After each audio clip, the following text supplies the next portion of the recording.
Hello, welcome you all. कैसे हो आप सभी लोग? कैसी चल रही है प्रिपरेशन सभी की? आई होप बहुत अच्छी प्रिपरेशन चल रही होगी और पेपर भी आप सभी का बहुत अच्छा गया है। तो आज शुरुआत करते हैं हमारा जो सीबीएसई का क्लास 10th का साइंस का जो पेपर हुआ था उसका सॉल्यूशन आज स्टार्ट करते हैं। राइट, अभी मस्त आराम से देखिए क्या था क्या नहीं, बराबर। और पेपर लिखते टाइम सारी चीज़ों का ध्यान रखिए। और ये खास करके उन सारे बच्चों के लिए है जो अभी 10th करने वाले हैं। राइट, जिनका पेपर हो चुका है उनको तो कोई टेंशन है नहीं, उन्होंने तो देख लिया, आंसर की वेरीफाई कर ली, थोड़ा एजम्पशन लगा लिए कि इतने इतने मार्क आएंगे, दैट्स ऑल डन। जो आने वाले बच्चे हैं इस वीडियो को ध्यान से देखें, वो सारे बच्चों के लिए ये वीडियो होगा, बराबर। शांति से पेपर को सॉल्व करेंगे। बहुत सारे कॉन्सेप्ट ऐसे होंगे, कुछ बच्चे जब पढ़ाई स्टार्ट करेंगे और बीच में आप जब उसको देखोगे तो ये सारे कॉन्सेप्ट आपको फील होंगे, कनेक्टेड से फील होंगे। राइट, तो हम शुरुआत करते हैं हमारे 10th सीबीएसई का पेपर। आप देखोगे कि जो पीडीएफ जो पेपर एक्चुअल में है वही पेपर को हमने यहाँ पर रखा हुआ है। सो आपको एक्चुअल में पता चलेगा कि भाई इसमें क्या क्या चीज़ें हो रही है। राइट, ये सारी इन्फॉर्मेशन लिखी हुई है। सेक्शन ए बायोलॉजी 30 मार्क का, केमिस्ट्री 25 मार्क का, फिजिक्स 25 मार्क का है। सीबीएसई का इस साल से पैटर्न चेंज हो चुका है। इस साल से पैटर्न किस तरह से होता है, पूरा सेक्शन ए बायोलॉजी का, सेक्शन बी केमिस्ट्री का और सेक्शन सी फिजिक्स का 25 मार्क का और 30 मार्क का बायो का पेपर रहता है। ठीक है, फिर ये अलग अलग टाइप के क्वेश्चंस की बताया गया है कि कितने मार्क है कितने नहीं, वो सारी डिटेल्स है। शुरुआत करते हैं हमारे बायोलॉजी के पहले क्वेश्चन से। पहला ही क्वेश्चन शानदार, धमाकेदार, जबरदस्त क्वेश्चन देख के अगर हमने डायरेक्ट आंसर किया ना तो पहले बॉल पे विकेट गिर सकती है। इतना खतरनाक क्वेश्चन, इजी लेकिन खतरनाक। कैसे? क्वेश्चन में क्या लिखा हुआ है कि एनएरोबिक रेस्पिरेशन का बताना है। अब जैसे ही एनएरोबिक रेस्पिरेशन और पहला ही ऑप्शन क्या है, एब्सेंस ऑफ O2, इथेनॉल, खत्म, धता धम। सर आंसर आ गया, पहला ही क्वेश्चन बहुत इजी। अरे बाबूलाल जरा देखो, पूरा क्वेश्चन पढ़ो। Respiration in muscles. अब जैसे ही मसल्स देखोगे तो सीधा हमें पता चलता है कि बाबूजी ये नहीं होगा, मसल्स में तो लैक्टिक एसिड निकलता है, तो लैक्टिक एसिड को ढूंढना पड़ेगा। अब लैक्टिक एसिड आप पूरा देखो, अब यहाँ पर भी पायरुवेट और लैक ऑफ ऑक्सीजन लिखा हुआ है, लेकिन हमें पता है कि गलती नहीं करनी है और इसीलिए हम क्या करेंगे, पहले तो इसको मिटाएंगे यार।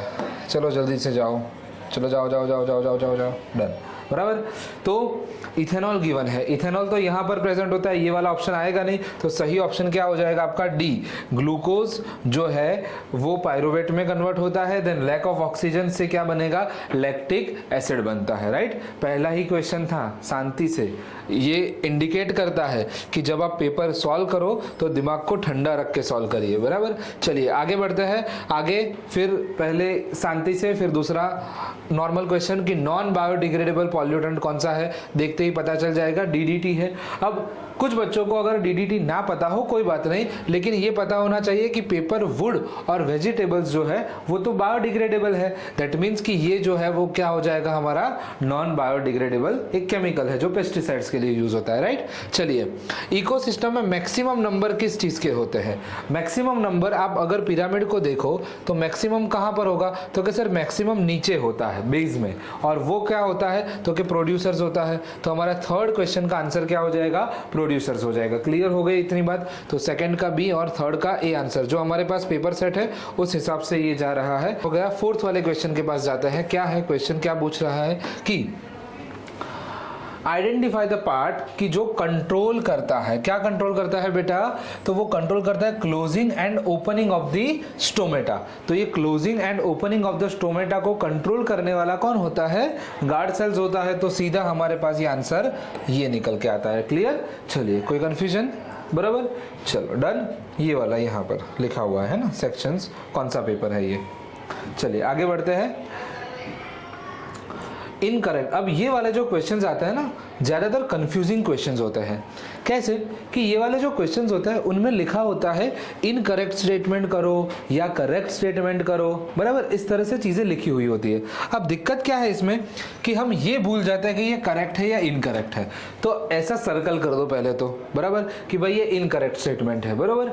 अब इनकरेक्ट ढूंढना है, मतलब 3 सही होंगे, 1 गलत होगा ना, तो हर एक स्टेटमेंट को शांति से पढ़ना पड़ेगा। क्या लिखा है, ओजोन जो है वो 3 एटम का बना होता है, ये तो सही बात है, बराबर है। आगे ओजोन जो है वो सील्ड करता है अर्थ की सरफेस को, पूरा पढ़ो, रुको मत, आगे बढ़ो। फ्रॉम हार्मफुल रेडिएशन, अगर ये वर्ड आपने नहीं पढ़ा है तो आप यहां से गलती कर सकते हो, बराबर। ये कौन सा रेडिएशन है? इंफ्रारेड रेडिएशन है। जबकि हमें पता है कि जो ओजोन है वो कौन से रेडिएशन से प्रोटेक्ट करता है? UV radiation, ultra violet radiation से। तो ये इंफ्रारेड तो गलत हो जाएगा। अब हमें तो गलत स्टेटमेंट ही ढूंढना था, तो हमारा आंसर क्या हो जाएगा? Answer number B. क्लियर हो गई बात यहाँ पर? ये वाली चीज है, ठीक है। बाकी CFC लिंक्ड भी होता है, ये भी सही बात है। फिर ओजोन जो है वो यूवी रेडिएशन की वजह से ही आगे बनता है, ये भी सही बात है, ठीक है। तो आई होप आपको पता लग गया होगा कि इसका आंसर क्या आएगा। आंसर होगा हमारा बी।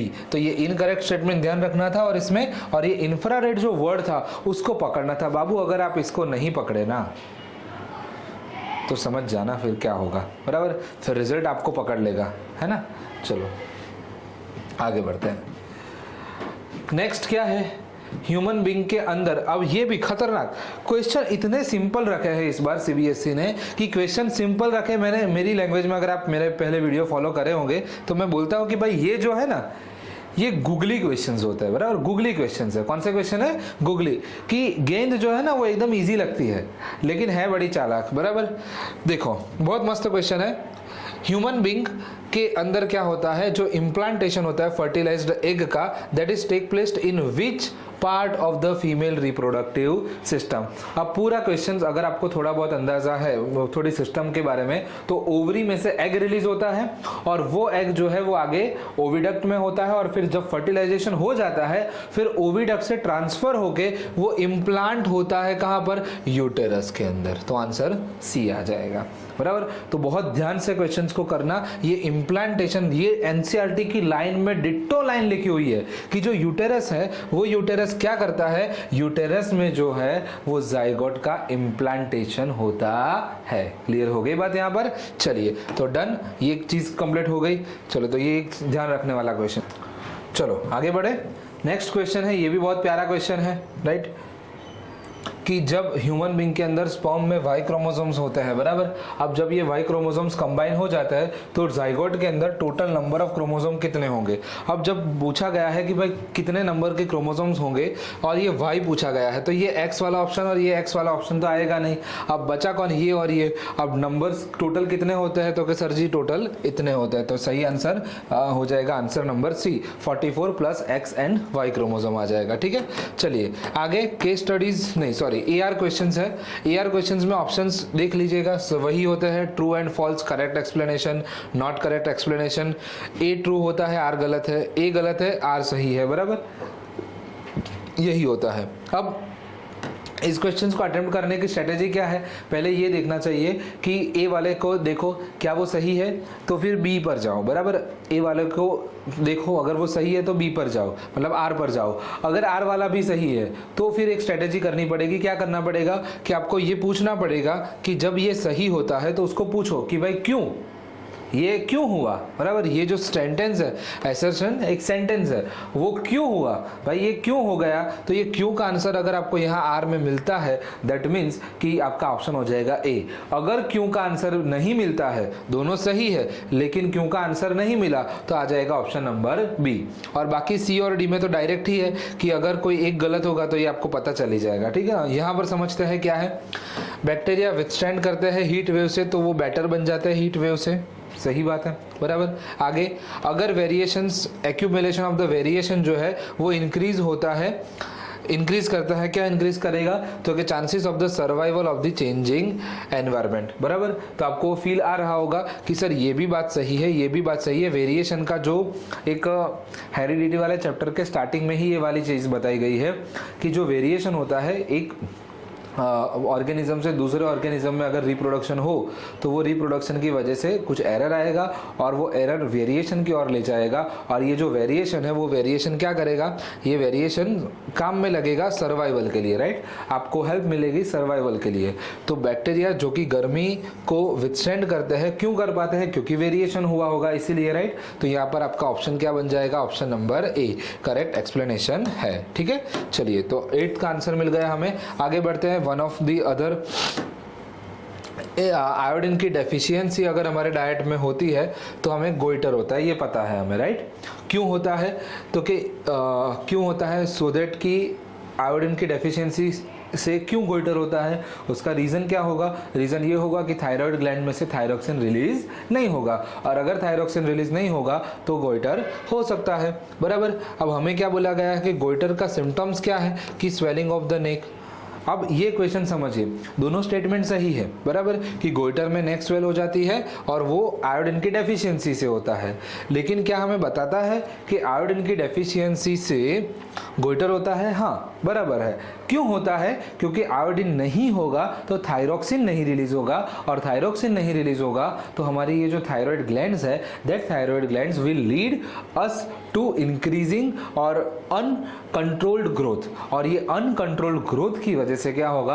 अनकंट्रोल्ड ग्रोथ की वजह से यहाँ पर हमें स्वेलिंग ऑफ द नेक देखने को मिल सकता है, बराबर। तो अल्टीमेटली डायरेक्ट रिजल्ट लिखा हुआ है, एक सिम्टम्स लिखा हुआ है, रीजन नहीं लिखा है, इसलिए आंसर क्या हो जाएगा इसका? बी। कुछ बच्चों ने ए टिक कर दिया होगा भावनाओं के हिसाब से, भावनात्मक होके, बराबर, लेकिन नहीं करना था इमोशंस में आके कि अच्छा दोनों दोनों सही है। नहीं बेटा, गलत हो जाएगा, राइट। तो आंसर क्या हो जाएगा आपका? बी। चलो आगे बढ़े, बहुत बढ़िया क्वेश्चन था। आगे डबल सर्कुलेशन के बारे में समझाना है, बराबर। मार्क के हिसाब से आपको लिखना पड़ेगा कि डबल सर्कुलेशन में क्या होगा कि जो हार्ट है हमारा, राइट, उस हार्ट में पहले क्या होगा तो कि जो हार्ट के अंदर जो लंग्स है, बराबर, तो लंग्स में से ऑक्सीजनेटेड ब्लड जो है वो हार्ट में आता है, फिर हार्ट में से जो है वो ऑक्सीजनेटेड ब्लड बॉडी में जाता है, देन बॉडी में प्रोसेस होने के बाद जो डीऑक्सीजनेटेड ब्लड है वो हार्ट में जाता है, और वहाँ से डीऑक्सीजनेटेड ब्लड जो है वो लंग्स में जाता है, ठीक है। तो ये स्टेप्स आपको समझाने थे डबल सर्कुलेशन वाले पार्ट में, राइट। फिर एक बहुत बढ़िया क्वेश्चन है जिसको काफ़ी बच्चे कभी कभी इग्नोर कर देते हैं, इस वर्ड को, residual volume of the air, बराबर। आप क्या करते हो जब एनसीईआरटी पढ़ते हो ना, तो जब कोई वर्ड्स ऐसा है कि जो आपको, जैसे कि एनसीईआरटी की अगर रेस्पिरेशन की बात करें तो वो रेस्पिरेशन का पार्ट में जो मेजर चेंजेस वही है कि भाई लंग्स, जो नॉस्ट्रिल से एयर जो है वो लंग्स में आती है, फिर वहाँ से एक्सचेंज होता है अल्वियोलाई के थ्रू,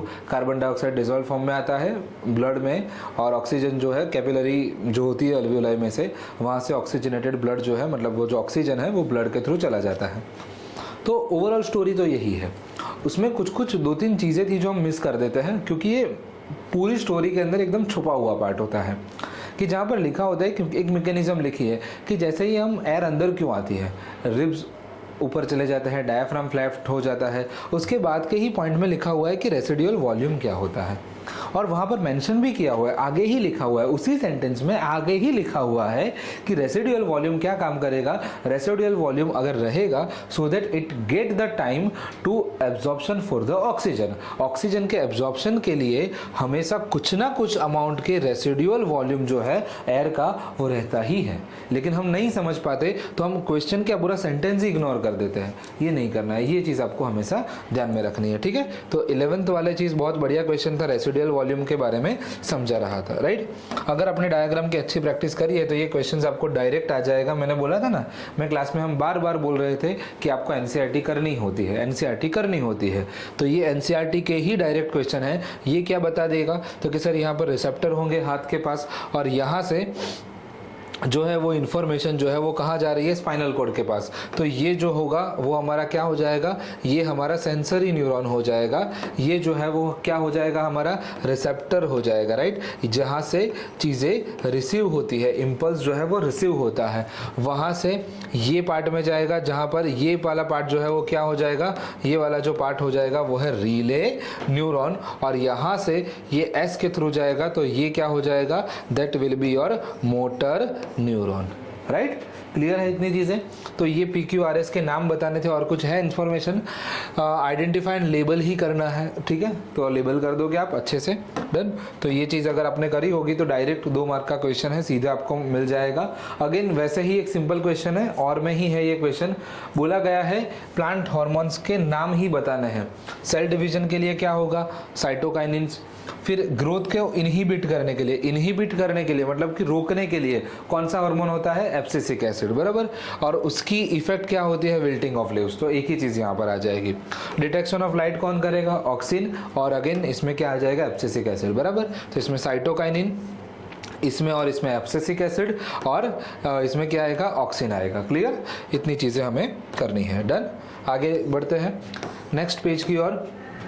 बहुत ही बढ़िया क्वेश्चन, बहुत एनवायरमेंटल का बहुत ही ज़्यादा अच्छे से एप्लीकेशंस बेस्ड क्वेश्चन पूछा है यहाँ पर कि, और ये आप अगर कोई बच्चे ने थोड़ा बहुत भी प्रिपरेशन किया हुआ है या थोड़ा बहुत भी कॉमन सेंस भी हो तो भी ये बच्चा सॉल्व कर सकता है आराम से। क्या बोला है कि एक हार्मफुल इफेक्ट बताओ, एक ही हार्मफुल इफेक्ट बताओ, ज़्यादा मत बताना, ज़्यादा करोगे तो हमसे दर्द हो जाएगा, हम सुन नहीं पाएंगे कि अरे बाप रे इतना सब करते हैं हम। नहीं नहीं नहीं नहीं, आप ज़्यादा नहीं सुनाना, एक ही सुनाओ, ठीक है। ओके, एक सुनाते हैं, किस चीज़ का, तो कि प्लास्टिक बैग यूज़ करने का, कहाँ पर, एनवायरनमेंट में। और बेटर तरीका भी क्या है वो भी आपको जानते हैं। तो आपने सुना भी होगा कि भाई हार्मफुल इफेक्ट क्या है, पॉल्यूशन, राइट। पॉल्यूशन होता है, उस पॉल्यूशन की वजह से फिर आगे बहुत सारी चीज़ें हो सकती है, राइट। अगर मराइन पॉल्यूशन होता है, क्योंकि प्लास्टिक ऐसा है, वो बोलते हैं ना अहम ब्रह्मास्मि, प्लास्टिक अहम ब्रह्मास्मि है, मरेगा ही नहीं। प्लास्टिक की बोतल 10-12 साल पहले अगर पानी में गई होगी वो एज इट इज ही रहेगी। तो मराइन पॉल्यूशन होता है, लैंड पॉल्यूशन होता है, एयर पॉल्यूशन होगा। अगर इस प्लास्टिक को बर्न करेंगे तो हार्मफुल पार्टिकल्स निकल सकते हैं। वो हार्मफुल पार्टिकल्स अगर एयर में जाएंगे तो हमें रेस्पिरेटरी प्रॉब्लम हो सकते हैं, हमें ब्रीदिंग इश्यूज हो सकते हैं, एनवायरमेंटल का पॉल्यूशन हो सकता है। अगर मराइन में गया तो वहाँ पर जो वहाँ के एक्वेटिक लाइफ है उनको प्रॉब्लम हो सकता है। बाबू थक गए, इतना सब प्रॉब्लम नहीं सुनाने थे, एक ही सुनाना था, वन प्रॉब्लम ओनली। ऐसा भावना में आके लिख नहीं देना है इतना सारा, एक ही लिखना है, क्योंकि 3 मार्क का क्वेश्चन है। तो 1, 2 और 3 चीजें एक्सप्लेन करनी है। यहाँ पर दूसरा क्वेश्चन भी है, पहला कि मेंशन करो एक यूजेस, फिर आगे बोला गया है बेटर अल्टरनेटिव। बेटर अल्टरनेटिव क्या होगा कि आप जूट बैग यूज कर सकते हो, पेपर बैग का यूज कर सकते हो, राइट, या तो क्लॉथ बैग का यूज कर सकते हो, घर में से ही जो हम अपने घर से बनाई हुई या फिर घर में रखी हुई एक क्लॉथ बैग का यूज कर सकते हो, राइट। बड़े बड़े शॉपिंग मॉल्स वगैरह में या फिर बड़े शॉप में यहाँ पर आपने देखा होगा कि प्लास्टिक की जगह वो लोग ये जूट बैग या पेपर बैग या ऐसा यूज करते हैं, ठीक है। चलो डन। क्वेश्चन बहुत बड़ा है, लग रहा है, एक ही चीज पूछी है, बायोमैग्निफिकेशन, बराबर। हमने बोल बोल के थक गए, गला सूख गया कि भाई ये जो है ये चीज आप कर लीजिएगा, ये चीज जो है कर लीजिए। यही एक बहुत प्यारा सा क्वेश्चन है, ठीक है, डायरेक्ट क्वेश्चन है, एनसीईआरटी के टेक्स्ट बुक एक्सरसाइज में भी है, तो कहीं ना कहीं इसकी झलक आपको देखने को मिल जाएगी। अभी ये शूटिंग हो रहा है, बराबर, तो अभी कल या परसों गुजरात बोर्ड का पेपर है साइंस का, उनके अंदर भी देख लीजिएगा कि बायोमैग्निफिकेशन के रिलेटेड कोई ना कोई चीज़ें आएगी ही आएगी, राइट। तो क्योंकि ये चीज़ें इंपॉर्टेंट है, ऐसी चीज़ें हैं कि जहाँ पर हम छोड़ नहीं सकते इस चीज़ों को। देखो पढ़ते हैं क्वेश्चन, पैडी का फील्ड है, उनको लार्ज अमाउंट ऑफ वाटर चाहिए। अब पेस्टिसाइड्स और केमिकल फर्टिलाइजर, थोड़ा जरा इसको मिटा देते हैं, कि pesticides and chemical fertilizers used are washed down into the soil, okay, and water bodies. How do these chemicals reach to our bodies, बराबर, and what is this phenomena is known as. समझ में आ गया पूरा question. Question में पूरी biomagnification के बारे में स्टोरी लिखी हुई है। बायोमैग्निफिकेशन है यही चीज कि जो भी हम केमिकल फर्टिलाइजर वगैरह यूज करते हैं वो पानी में जाता है, वहां से एक्वेटिक बॉडी में जाता है, और वो एक्वेटिक बॉडी में से वो पानी जब कोई एनिमल कंज्यूम करता है, समझिए बात को, कि जो पानी जो है वो प्लांट के, जो वाटर जो हार्मफुल हो गया है वो वाटर कौन लेगा, तो क्या सर प्लांट ले सकते हैं या तो एनिमल ले सकते हैं। प्लांट या एनिमल कंज्यूम करेंगे और उस प्लांट या उस एनिमल को हम कंज्यूम करेंगे, ह्यूमन कंज्यूम करेगा, तो इस तरह से जो हार्मफुल केमिकल्स है वो हमारी बॉडी में आ सकते हैं। तो आपको आंसर मिल गया होगा कि किस तरह से वो हमारी बॉडी में आते हैं, और यही फिनोमेना को क्या बोलते हैं, बायोलॉजिकल मैग्निफिकेशन या तो बायोमैग्निफिकेशन। क्लियर हो गई बात, पूरा क्वेश्चन समझ में आ गया, डन है। चलिए बहुत बढ़िया, आई होप आपको मजा भी आ रहा होगा और मैं आपको बेटर तरीके से एक्सप्लेन भी कर रहा हूँ। ऐसा समझिए कि आप ये पेपर देखोगे ना तो उसके साथ साथ आपके साइंस का रिवीजन भी हो जाएगा। ये एक तरह से रिवीजन सेशन ही है कि प्रीवियस ईयर के क्वेश्चन के साथ हम कॉन्सेप्ट को भी रिकॉल और रिवाइज कर रहे हैं, राइट। चलिए आगे बढ़ते हैं। अब क्या लिखा है कि जो पी प्लांट है हमारे पास, वो पी प्लांट के अंदर राउंड एंड ग्रीन सीड और दूसरे कौन से हैं रिंकल्ड एंड येलो सीड को F2 जनरेशन तक उनका क्रॉसिंग बताना है और उनका जो रिजल्ट है वो भी लिखना है। हमारी बुक में दो टाइप के क्रॉसिंग है जनरली हेरिडिटी में हम देखते हैं, एक होता है मोनोहाइब्रिड क्रॉसिंग जहां पर मेंडल की स्टोरी बताई जाती है और दूसरा होता है डाईहाइब्रिड क्रॉसिंग जहां पर ये एग्जैक्ट वही चीज है जो टेक्स्ट बुक में गिवन है, बराबर। मोनोहाइब्रिड क्रॉसिंग में क्या होता है, एक ही कैरेक्टर को एक्सप्लेन किया जाता है, मतलब एक ही कैरेक्टर की जो हेरिडिटी जो है वो बताई जाती है। जबकि डाईहाइब्रिड क्रॉसिंग में क्या है कि डाईहाइब्रिड क्रॉसिंग के अंदर दो चीजें होती है, जैसे कि यहाँ पर लिखा हुआ है ना, एक कलर और एक इसका शेप और एक कलर, ग्रीन एंड राउंड। तो आपकी जो टेक्स्ट बुक के अंदर जो पहले तो क्या होगा, RRRY जो है वही आपका सेम कैरेक्टर मिलेगा, मतलब हर एक F1 जनरेशन में सेम मिलेगा। उसके बाद एक टॉपिक था, उसके बाद एक चार्ट है जहां पर हमें कौन सा F2 जनरेशन का वो चार्ट है, बराबर। तो वो पूरा चार्ट जो है वो यहाँ पर आपको पूरे क्वेश्चन में मेंशन करना था। आप समझ लीजिए कि जो डाईहाइब्रिड क्रॉसिंग वाला जो पार्ट था सेकंड वाला, वही चीज आपको यहाँ पर एक्सप्लेन करनी थी। आई होप आपने अच्छे से इसको एक्सप्लेन करी हुई होगी, राइट। चलिए आगे बढ़े। नेक्स्ट है किडनी के बारे में बहुत अच्छा फैक्ट भी दिया हुआ है, ये फैक्ट भी आपको कभी पूछ सकते हैं। फिलहाल उसके ऊपर से क्वेश्चंस है कि किडनी जो है वो रेगुलेट करता है फ्लूइड को, हाँ बता ही है हमें, राइट। और जो वेस्ट प्रोडक्ट है उन सबको रेगुलेट करता है, बराबर, और फ्लूइड को रेगुलेट करता है। अब किडनी जो फिल्टर करता है ना, वो 180 लीटर फ्लूइड फिल्टर करता है। You are amazed by this fact, right. आपको बहुत सरप्राइज हो जाएगा कि ये रियली, ओहो हो 180 लीटर, इतना सारा। सर हम नहीं जाते हैं वॉशरूम, माना कि आपसे परमिशन ज्यादा लेते हैं, लेकिन इतना तो नहीं होता है, हमें पता है। आगे पढ़ो गधे प्रसाद, क्या लिखा हुआ है कि 180 लीटर फिल्टर होता है फ्लूइड डेली, बट जो एक्चुअल वॉल्यूम हम एक्सक्रीट करते हैं वो कितना है, अ लीटर और 2, 1 या 2 लीटर। सर इतना सारा 180 से सीधा 1-2 पर आ जाने का इतना डिस्काउंट, ये कैसे पॉसिबल है? तो कि ये ऐसे पॉसिबल है बेटा कि हमारे किडनी के अंदर जो नेफ्रॉन पार्ट है, उस नेफ्रॉन की ट्यूब में रीअब्जॉर्प्शन होता है, जो एलिमेंट्स काम के हैं, और जो वाटर बेस्ड चीजें हैं वो क्या बोलते हैं, रीअब्जॉर्ब होती है। जैसे अभी समर है, बराबर, तो ज्यादातर पानी जो है वो पूरा रीअब्जॉर्ब हो जाएगा, तो जो वॉल्यूम है ये इससे भी शायद से कम हो सकता है, राइट। तो ये फैक्ट बताए। फिर बोला है कि अगर किडनी फेलियर होगा तो उसको हम डायलिसिस से सेव कर सकते हैं और किडनी ट्रांसप्लांट से सेव करते हैं। तो ये भी एक प्रोसेस हो गई कि अगर आपकी किडनी रेगुलरली नहीं वर्क कर पा रही है तो ये प्रोसेस आपको करनी पड़ेगी, डायलिसिस, जो कि हॉस्पिटल में जाके आपको कुछ एक वीक में 2-3 बार आपको जाना होता है, राइट, सो दैट कि वो लोग आपके जो बॉडी में एक्सक्रीटरी वेस्ट है उसको निकाल दे। उसकी डायग्राम हमें एक टेक्स्ट बुक में दिया हुआ है, ऐसा ही कुछ मिलता जुलता वहां पर आपको देखने को मिलता है। अब इसके ऊपर से क्वेश्चन क्या क्या आ सकते हैं। अब ये केस स्टडी का क्वेश्चन है, तो ये 4 मार्क का क्वेश्चन है, और ये क्वेश्चन के बाजू में यहाँ पर हर एक के मार्क लिखे हैं। बाउमेंस ये पहला 1 मार्क का, फिर 1 मार्क का और फिर 2 मार्क का। तो 2 मार्क का है, वहां पर हम एक्सपेक्ट करेंगे कि आपने थोड़ा बहुत अच्छा लिखा होगा। आगे बढ़े, क्या लिखा है क्वेश्चन में कि structure and function of the बोमेंस capsule. तो जो बोमेंस कैप्सूल है वो आपके नेफ्रॉन के पार्ट में जो आगे इस तरह सा कप शेप्ड का जो पार्ट है, that will be your बोमेंस capsule. और ये बोमेंस कैप्सूल क्या करता है, तो कि यहाँ पर जो ब्लड वेसल्स है पूरी, वो है ग्लोमेरुल्स, बराबर। तो इस ग्लोमेरुल्स में से जो फिल्ट्रेट है, इनिशियल जो फिल्ट्रेट है, उसको कलेक्ट करने का काम कौन करता है, बोमेंस कैप्सूल। तो जो फिल्ट्रेशन है उसको कलेक्ट करने का काम करेगा, और जो स्ट्रक्चर है वो कैसा होगा, तो कैसा इस तरह से कप शेप्ड का स्ट्रक्चर होगा, बराबर। फिर लिखा है कि किडनी लार्ज अमाउंट का फिल्टर करता है, स्टिल एक्सक्रीशन जो है बहुत कम है, क्यों?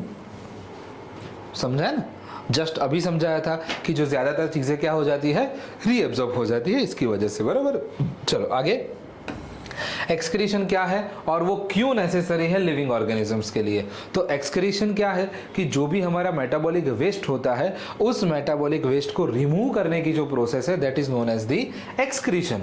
और वो क्यों नेसेसरी है, क्योंकि अगर हमारी बॉडी में वो वेस्ट जनरेट हुआ, एक्यूमुलेट हुआ, तो हमारी जो लाइफ प्रोसेस है वो अटक जाएगी, और हमारी बॉडी में वो वेस्ट जो है वो डिकम्पोज करेगा, और उसकी वजह से हमें बहुत ज्यादा प्रॉब्लम्स हो जाएगी, और हमारे जो लाइफ प्रोसेस के जो अलग अलग फंक्शंस है वो परफॉर्म नहीं कर पाएंगे, ठीक है। चलो, किसी को ये ना लिखना हो तो आप ये भी लिख सकते हो, 2 सिमिलैरिटीज लिखना है। देखो यहाँ पर मेंशन किया गया है कि 2 सिमिलैरिटीज है, जब मेंशन करते हैं तो कर दो, जो डायग्राम पूछा हो तो करने का, नहीं पूछा है तो नहीं करने का। यहाँ पर बोला है कि बेटा 2 बताओ तो 2 बताने का, फिर कोई लोड नहीं लेने का ना, शांति से 2 बराबर। किसके बीच में? लंग्स के बीच में और किडनी के बीच में। लंग्स रेस्पिरेटरी सिस्टम का पार्ट है, किडनी एक्सक्रीटरी सिस्टम का पार्ट है, लेकिन ये तो डिफरेंस हो गए, हमें तो सिमिलैरिटीज करनी है। तो ये करके तो नहीं है ना, गलती तो नहीं करी ना सर। लंग्स ऊपर होता है, किडनी ऊपर नहीं होती है। लंग्स के अंदर सांस आती है, किडनी के अंदर सांस नहीं आती है, बाहु आती है। ये सब तो नहीं लिख के आए ना, क्योंकि वो डिफरेंस होता है। यहाँ पर सिमिलैरिटीज पूछा हुआ है कि दोनों में समानताएं क्या है, बराबर। दोनों अलग अलग सिस्टम है लेकिन कुछ सिमिलैरिटीज भी हैं। क्या सिमिलैरिटीज है कि लंग्स के अंदर जो मेन फंक्शन है वो है अल्वियोलाई का। तो वो अल्वियोलाई जो है वो अलग अलग जो हमारी ट्यूब्यूल्स है, एक स्मॉल ट्यूब्यूल्स है उसका नेटवर्क है। तो किडनी के अंदर भी एक नेफ्रॉन है, तो वो भी एक अलग अलग ट्यूब्यूल्स का नेटवर्क है, राइट। लंग्स जो है वो वेस्ट को रिमूव करता है, ऑक्सीजन को, गैस को एक्सचेंज करके। यहाँ पर भी जो फ्लूइड वेस्ट है उसको रिमूव किया जाता है, फिल्टरेट किया जाता है। आगे बात समझ में, यहाँ पर गैसियस एक्सचेंज होता है, यहाँ से ब्लड एक्सचेंज के थ्रू वो फिल्टरेट होता है, ठीक है। तो 2 सिमिलैरिटीज लिख दोगे, लिखिए ना प्रॉपर, राइट। भावनाओं में बह के गलती तो नहीं करी, आई होप ऐसा ना किया गया हो आपके द्वारा तो अच्छा है, नहीं तो फिर क्या ही बोल सकते हैं हम आगे, ठीक है। चलिए आगे बढ़ते हैं। बोला गया है सुगर कैन सीड को प्रोड्यूस नहीं करता है, तो फिर उसके अंदर रिप्रोडक्शन कैसे होगा? तो सीड को प्रोड्यूस होना दैट मीन्स कि क्या होगा? That will be your sexual reproduction. तो अगर नहीं कर रहा है दैट मीन्स कि एसेक्सुअल या पर्टिकुलरली वेजिटेटिव प्रोपोगेशन के थ्रू ये चीज हो रही होगी। डन। चलो आगे बढ़ते हैं। 2 एडवांटेज क्या है? एक तो सीडलेस प्लांट मिलते हैं, फास्ट रिप्रोडक्शन मिल जाता है, तो जल्दी आपको प्लांट मिल सकता है, प्लस इनका जो ग्रोथ है वो भी क्या होगा, इसके लिए कोई सीड की जरूरत नहीं पड़ेगी, प्लस ये जल्दी हो जाएगा, ठीक है। और ये जो है वो क्या बोलते हैं, इनका ग्रोथ भी मतलब क्या है कि जो प्लांट है अमूमन जो नए रेगुलर प्लांट जो सीड में से ग्रो होंगे वो थोड़ा ज़्यादा टाइम लगाएंगे, जबकि ये क्या है स्टेम में से या रूट में से डायरेक्टली अगर ग्रो हो रहे होंगे तो ये थोड़ा कम टाइम लगेगा। प्लस जेनेटिकली आपको सिमिलर चीज़ें मिलेगी, जो आपका पहले जो पेरेंट प्लांट है वैसा ही सेम टू सेम कैरेक्टर आपको दूसरा मिल सकता है, कोई वेरिएशन यहाँ पर नहीं दिखेगा, सिमिलर चीज़ें देखने को मिलेगी, ठीक है। शुगर के अलावा 2 और एग्जाम्पल आपको बोले गए हैं, तो जो बीट है, जो पोटैटो है, फिर क्या बोलते हैं स्ट्रॉबेरी है, राइट। एक ब्रायोफाइलम जो आपने पढ़ा हुआ है टेक्स्ट बुक में है भी ये चीज़, तो ये सारी चीज़ें जो है वो इसमें आ जाएगी। आगे रीजनरेशन पॉसिबल नहीं होता है हर एक एनिमल में, क्यों? क्योंकि रीजनरेशन करने के लिए एक स्पेसिफिक टाइप के सेल होने चाहिए। तो पहले तो वो एनिमल में ये सेल होने ही चाहिए, कंपलसरी है, ऐसा कंडीशन ही है कि भाई वो कंपलसरी ये सेल होने चाहिए, पहली बात। दूसरी बात क्या हो गई? दूसरी बात ये हो गई कि जो ये जो बड़े एनिमल्स है वो एनिमल्स के अंदर क्या हो जाएगा, तो कि वो एनिमल्स के अंदर जो बॉडी है वो काफ़ी बड़ी और प्रॉपर है, मतलब कि क्या बोलते हैं हम इसको कि ये जो एनिमल है उनके अंदर बहुत प्रॉपर सिस्टमेटिक बॉडी है। जैसे हमारी बॉडी को देख लो, हाथ है, पैर है, सिर है, हर किसी का एकदम प्रॉपर सिस्टम है, तो ऐसा रीजनरेट नहीं कर सकते। सिंपल होगा तो रीजनरेट हो जाएगा, लेकिन ऐसे कॉम्प्लिकेटेड बॉडी में ये चीज़ नहीं पॉसिबल हो जाएगी, राइट। चलिए तो यहाँ तक की स्टोरी है, आगे भी कंटिन्यू करेंगे, सिर्फ इस पेज की स्टोरी इतनी है, आगे बढ़ेंगे ना, क्यों नहीं बढ़ेंगे। हाँ देखो ये ए वाला पार्ट है, समझिए ये 16 में 5 मार्क का ये क्वेश्चन है, मतलब कि ये 2.5 का होगा आई गेस, और ये दूसरा आगे का क्वेश्चन है, ठीक है। और यहाँ पर 2 क्वेश्चन है, इसके भी है और इसके भी है, लेकिन सिंपल क्वेश्चन है, तो और में तो नहीं है ना, आई थिंक और में नहीं, हाँ और में ही है, यस मैं वही सोचूं कि शायद से और में होगा, राइट। तो ये ए में इतने सारे क्वेश्चन हैं और ये नहीं आ रहे हो कोई बात नहीं है, और में भी क्वेश्चन गिवन है और ये काफ़ी सिंपल है। ये मैंने ऑब्जर्व किया है कि जनरली और में एक और क्वेश्चन आता है ना, तो वो दूसरा क्वेश्चन थोड़ा कंपेरेटिवली ईजी होता है, राइट। तो ये ध्यान रख लीजिएगा कि दूसरे क्वेश्चन को ज़रा देख लेना, वो शायद से ईजी हो, तो मोस्टली ईजी होता है। फर्स्ट वाला थोड़ा डिफिकल्ट रखते हैं, सेकेंड वाले को थोड़ा वो ईजी रखते हैं, बराबर। चलो लेकिन क्वेश्चन को लुक वाइज डिफिकल्ट बनाया है, लेकिन सिंपल ही है, डोंट वरी। ये लास्ट वाली ही लाइन आपको इम्पोर्टेंट है कि आपको कौन कौन से चेंजेस है वो दिखाने हैं after the fertilisation. Post fertilisation में क्या क्या चेंजेस होते हैं इनमें वही है, एक बार पढ़ लेते हैं क्या है ये। कि जो एंजियोस्पर्म फ्लावर्स होते हैं, फर्टिलाइजेशन के अंदर क्या होगा कि जब मेल गैमेट जो है वो पॉलन ट्यूब में फ्यूज हो जाते हैं फीमेल गैमेट के साथ, तो इसकी वजह से कुछ डिफरेंट पार्ट में चेंजेस होता है। तो वो चेंजेस क्या क्या होता है वो बताना है, राइट। तो जैसे ही ये मेल गैमेट और फीमेल गैमेट फ्यूज हो जाए, उसी फ्यूजन को बोला जाएगा जाइगोट। और ये जाइगोट में क्या चेंजेस आएगा, उसके बाद वो बन जाएगा क्या, एम्ब्रियो। क्या बन जाएगा बेटा, एम्ब्रियो, बराबर। फिर ओव्यूल जो है वो किस में कन्वर्ट होता है, सीड में कन्वर्ट होता है। ओवरी किस में कन्वर्ट होता है, फ्रूट में कन्वर्ट हो जाएगा। और ये जो सेपल्स है वो किस में कन्वर्ट हो जाते हैं, सर वो कन्वर्ट नहीं होते, वो फॉल ऑफ हो जाते हैं। मतलब क्या होगा कि वो जो है वो डिस्ट्रॉय हो जाएंगे, वो हमें नहीं देखने को मिलेंगे, ठीक है। अगर ये सेपल्स है, फिर ये पेटल्स है, फिर स्टेमन है, पिस्टिल है, ये सारी चीज़ें क्या हो जाती हैं, फॉल ऑफ हो जाती हैं, मतलब कि वहाँ से निकल जाती हैं। क्लियर हो गई बात यहाँ पर। तो ये चीज़ें थी। फिर आपको जर्मिनेशन को डिफाइन करना था। आगे अगर देखो तो ये जर्मिनेशन को डिफाइन करना है। यहाँ पर सिंपल सी बात है कि जर्मिनेशन क्या होता है, जर्मिनेशन जो है वो ये होता है कि जो सीड में से कन्वर्ट करने की ज़रूरत है, बराबर। सीड जो है वो सीडलिंग में कन्वर्ट हो जाता है, उसी को हम जर्मिनेशन बोलते हैं, ठीक है। चलिए आगे बढ़ते हैं। बहुत ही प्यारा सब्जेक्ट आ रहा है, लेकिन बच्चों को पता नहीं क्यों नहीं पसंद आता है। उसका एक रीज़न भी अभी मैं बताता हूँ और उसका सॉल्यूशन भी बता देता हूँ। तो जो बच्चे 10th में आ रहे हैं और अगर उन्होंने ये सॉल्यूशन देखा हुआ है तो उनको पता होगा कि क्यों केमिस्ट्री पसंद नहीं होती है और क्यों केमिस्ट्री को कैसे पसंद किया जा सकता है, राइट। तो चालू करने से पहले कुछ बच्चों को जब पेपर पूरा हुआ होगा तब हमारी बातचीत याद आई होगी बेटा। आपने जो देख रहे हो, जो बच्चे हमारे क्लास से ही पढ़े हुए हैं, उनको हमने क्लास में बोला गया था कि बेटा एनसीईआरटी की जो रिएक्शंस है, सिर्फ रिएक्शन एनसीईआरटी की जो मेन रिएक्शंस है जो कि गिवन है टेक्स्ट बुक में, वो कर लीजिएगा। और जिन बच्चों ने करी थी वो लोग तो खुश होकर बाहर निकले होंगे, और जिन बच्चों ने आलस रखी है उनके मुंह आज देखने जैसे हुए होंगे, राइट। तो आप लोगों को पता हुआ होगा कि भाई हमने कितनी बड़ी गलती कर दी है सर की बात ना मान के, राइट। तो जो बच्चे फ्यूचर में आ रहे हैं वो ध्यान रखेंगे कि जब भी केमिस्ट्री में हमारे टेक्स्ट बुक में जितनी रिएक्शन है उसको अच्छे से पढ़ ले और उसको अच्छे से कर ले। अब प्रॉब्लम क्या है, प्रॉब्लम ये है कि अगर मैं लिखूं कि तुम्हारे सामने एक जो एलिमेंट है वो है सोडियम, बराबर, तो आपको कोई दिक्कत नहीं होगी। लेकिन मैं ऐसा बोलूँ कि बेटा ये सोडियम है, जिसको मैं ऐसे लिखूंगा तो आपका मगज चकरा जाएगा, आपका दिमाग हिल जाएगा कि सर ऐसा कैसे, आपने बोला तो सोडियम है, तो उसको एस लिखो, एसओ लिखो, एसओ डी लिखो, ये Na का मतलब क्या है, ऐसा क्यों लिख दिया। तो बेटा ये एलिमेंट का सिंबल है और ये नेट्रियम उनका जो नेटिव नेम है उनके ऊपर से उनका सिंबल रखा हुआ है। तो ऐसा प्रॉब्लम आता है कि बोलते हम सोडियम है, लिखते हम Na है। जैसे कि ये sodium oxide, potassium oxide, carbon dioxide, aluminium oxide. Carbon dioxide ऐसा लिखोगे तो कोई प्रॉब्लम होगा, नहीं होगा ना। क्यों, क्योंकि हमने बचपन से इसके ऊपर प्रैक्टिस करी हुई है कि कार्बन डाइऑक्साइड का मतलब CO2 ही होता है। तो जो बच्चों को अगर 9th स्टैंडर्ड से जो एलिमेंट्स के कॉन्सेप्ट आते हैं, एलिमेंट्स और उसके जो फॉर्मेशन के जो कॉन्सेप्ट है, अगर वो अच्छे से आते होंगे तो उनको ये केमिस्ट्री की कोई भी प्रॉब्लम्स कहीं पर भी नहीं आई होगी, राइट। एक बार आपको वो फॉर्मूलाज और वो सब पता चल जाए तो आप आराम से इस चीज़ को हैंडल कर पाओगे, राइट। चलिए, तो आई होप ये नेक्स्ट जो बच्चे आ रहे हैं 9th में है अभी और जो 10th में जस्ट आए हुए हैं या फिर आधा 10th खत्म हो चुका है, जो भी बच्चे दिख रहे हैं यहाँ पर वो बच्चे ट्राई करें 9th की टेक्स्ट बुक लेके पूरा एलिमेंट्स और उसके कंपाउंड्स के नाम याद करें, ताकि आपको याद भी नहीं करने की ज़रूरत है, कॉन्सेप्ट सीख ले, आप आराम से उसको याद कर सकते हैं, ठीक है। चलो पढ़ लिया क्वेश्चन आप लोगों ने।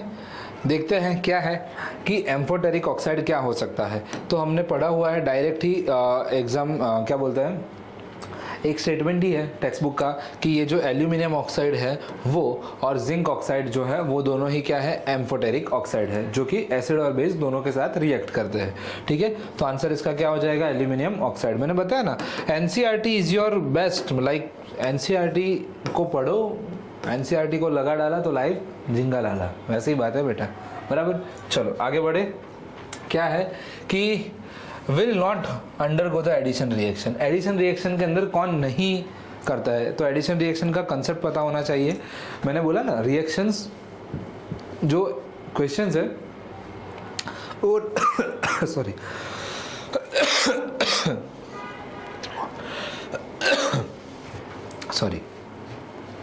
जो क्वेश्चंस है वो क्वेश्चंस डायरेक्ट रिएक्शन को रटने से या ऐसे नहीं आए हैं। वो जो क्वेश्चंस आए हैं वो बहुत सोच समझ के रखे गए हैं और बहुत सोच समझ के रखते हैं सीबीएसई में। तो आपको समझना पड़ेगा कि एडिशन रिएक्शन क्या होता है। एडिशन रिएक्शन तब होता है जब आपका एक अनसैचुरेटेड हाइड्रोकार्बन सैचुरेटेड में कन्वर्ट हो जाए। तो इसमें से आपको अनसैचुरेटेड कौन दिखता है? तो कि सर इसके लिए हमें जनरल फॉर्मूला पता होना चाहिए कि कार्बन से डबल हो रहा है मतलब कि अनसैचुरेटेड है, क्योंकि अल्कीन है। डबल के जितना ही हो रहा है, बराबर, कि CnH2n-2 कार्बन की संख्या क्या है? 2, 2 2 4 -2 मतलब कि सेम। तो ये अल्काइन का फॉर्मूला हो गया।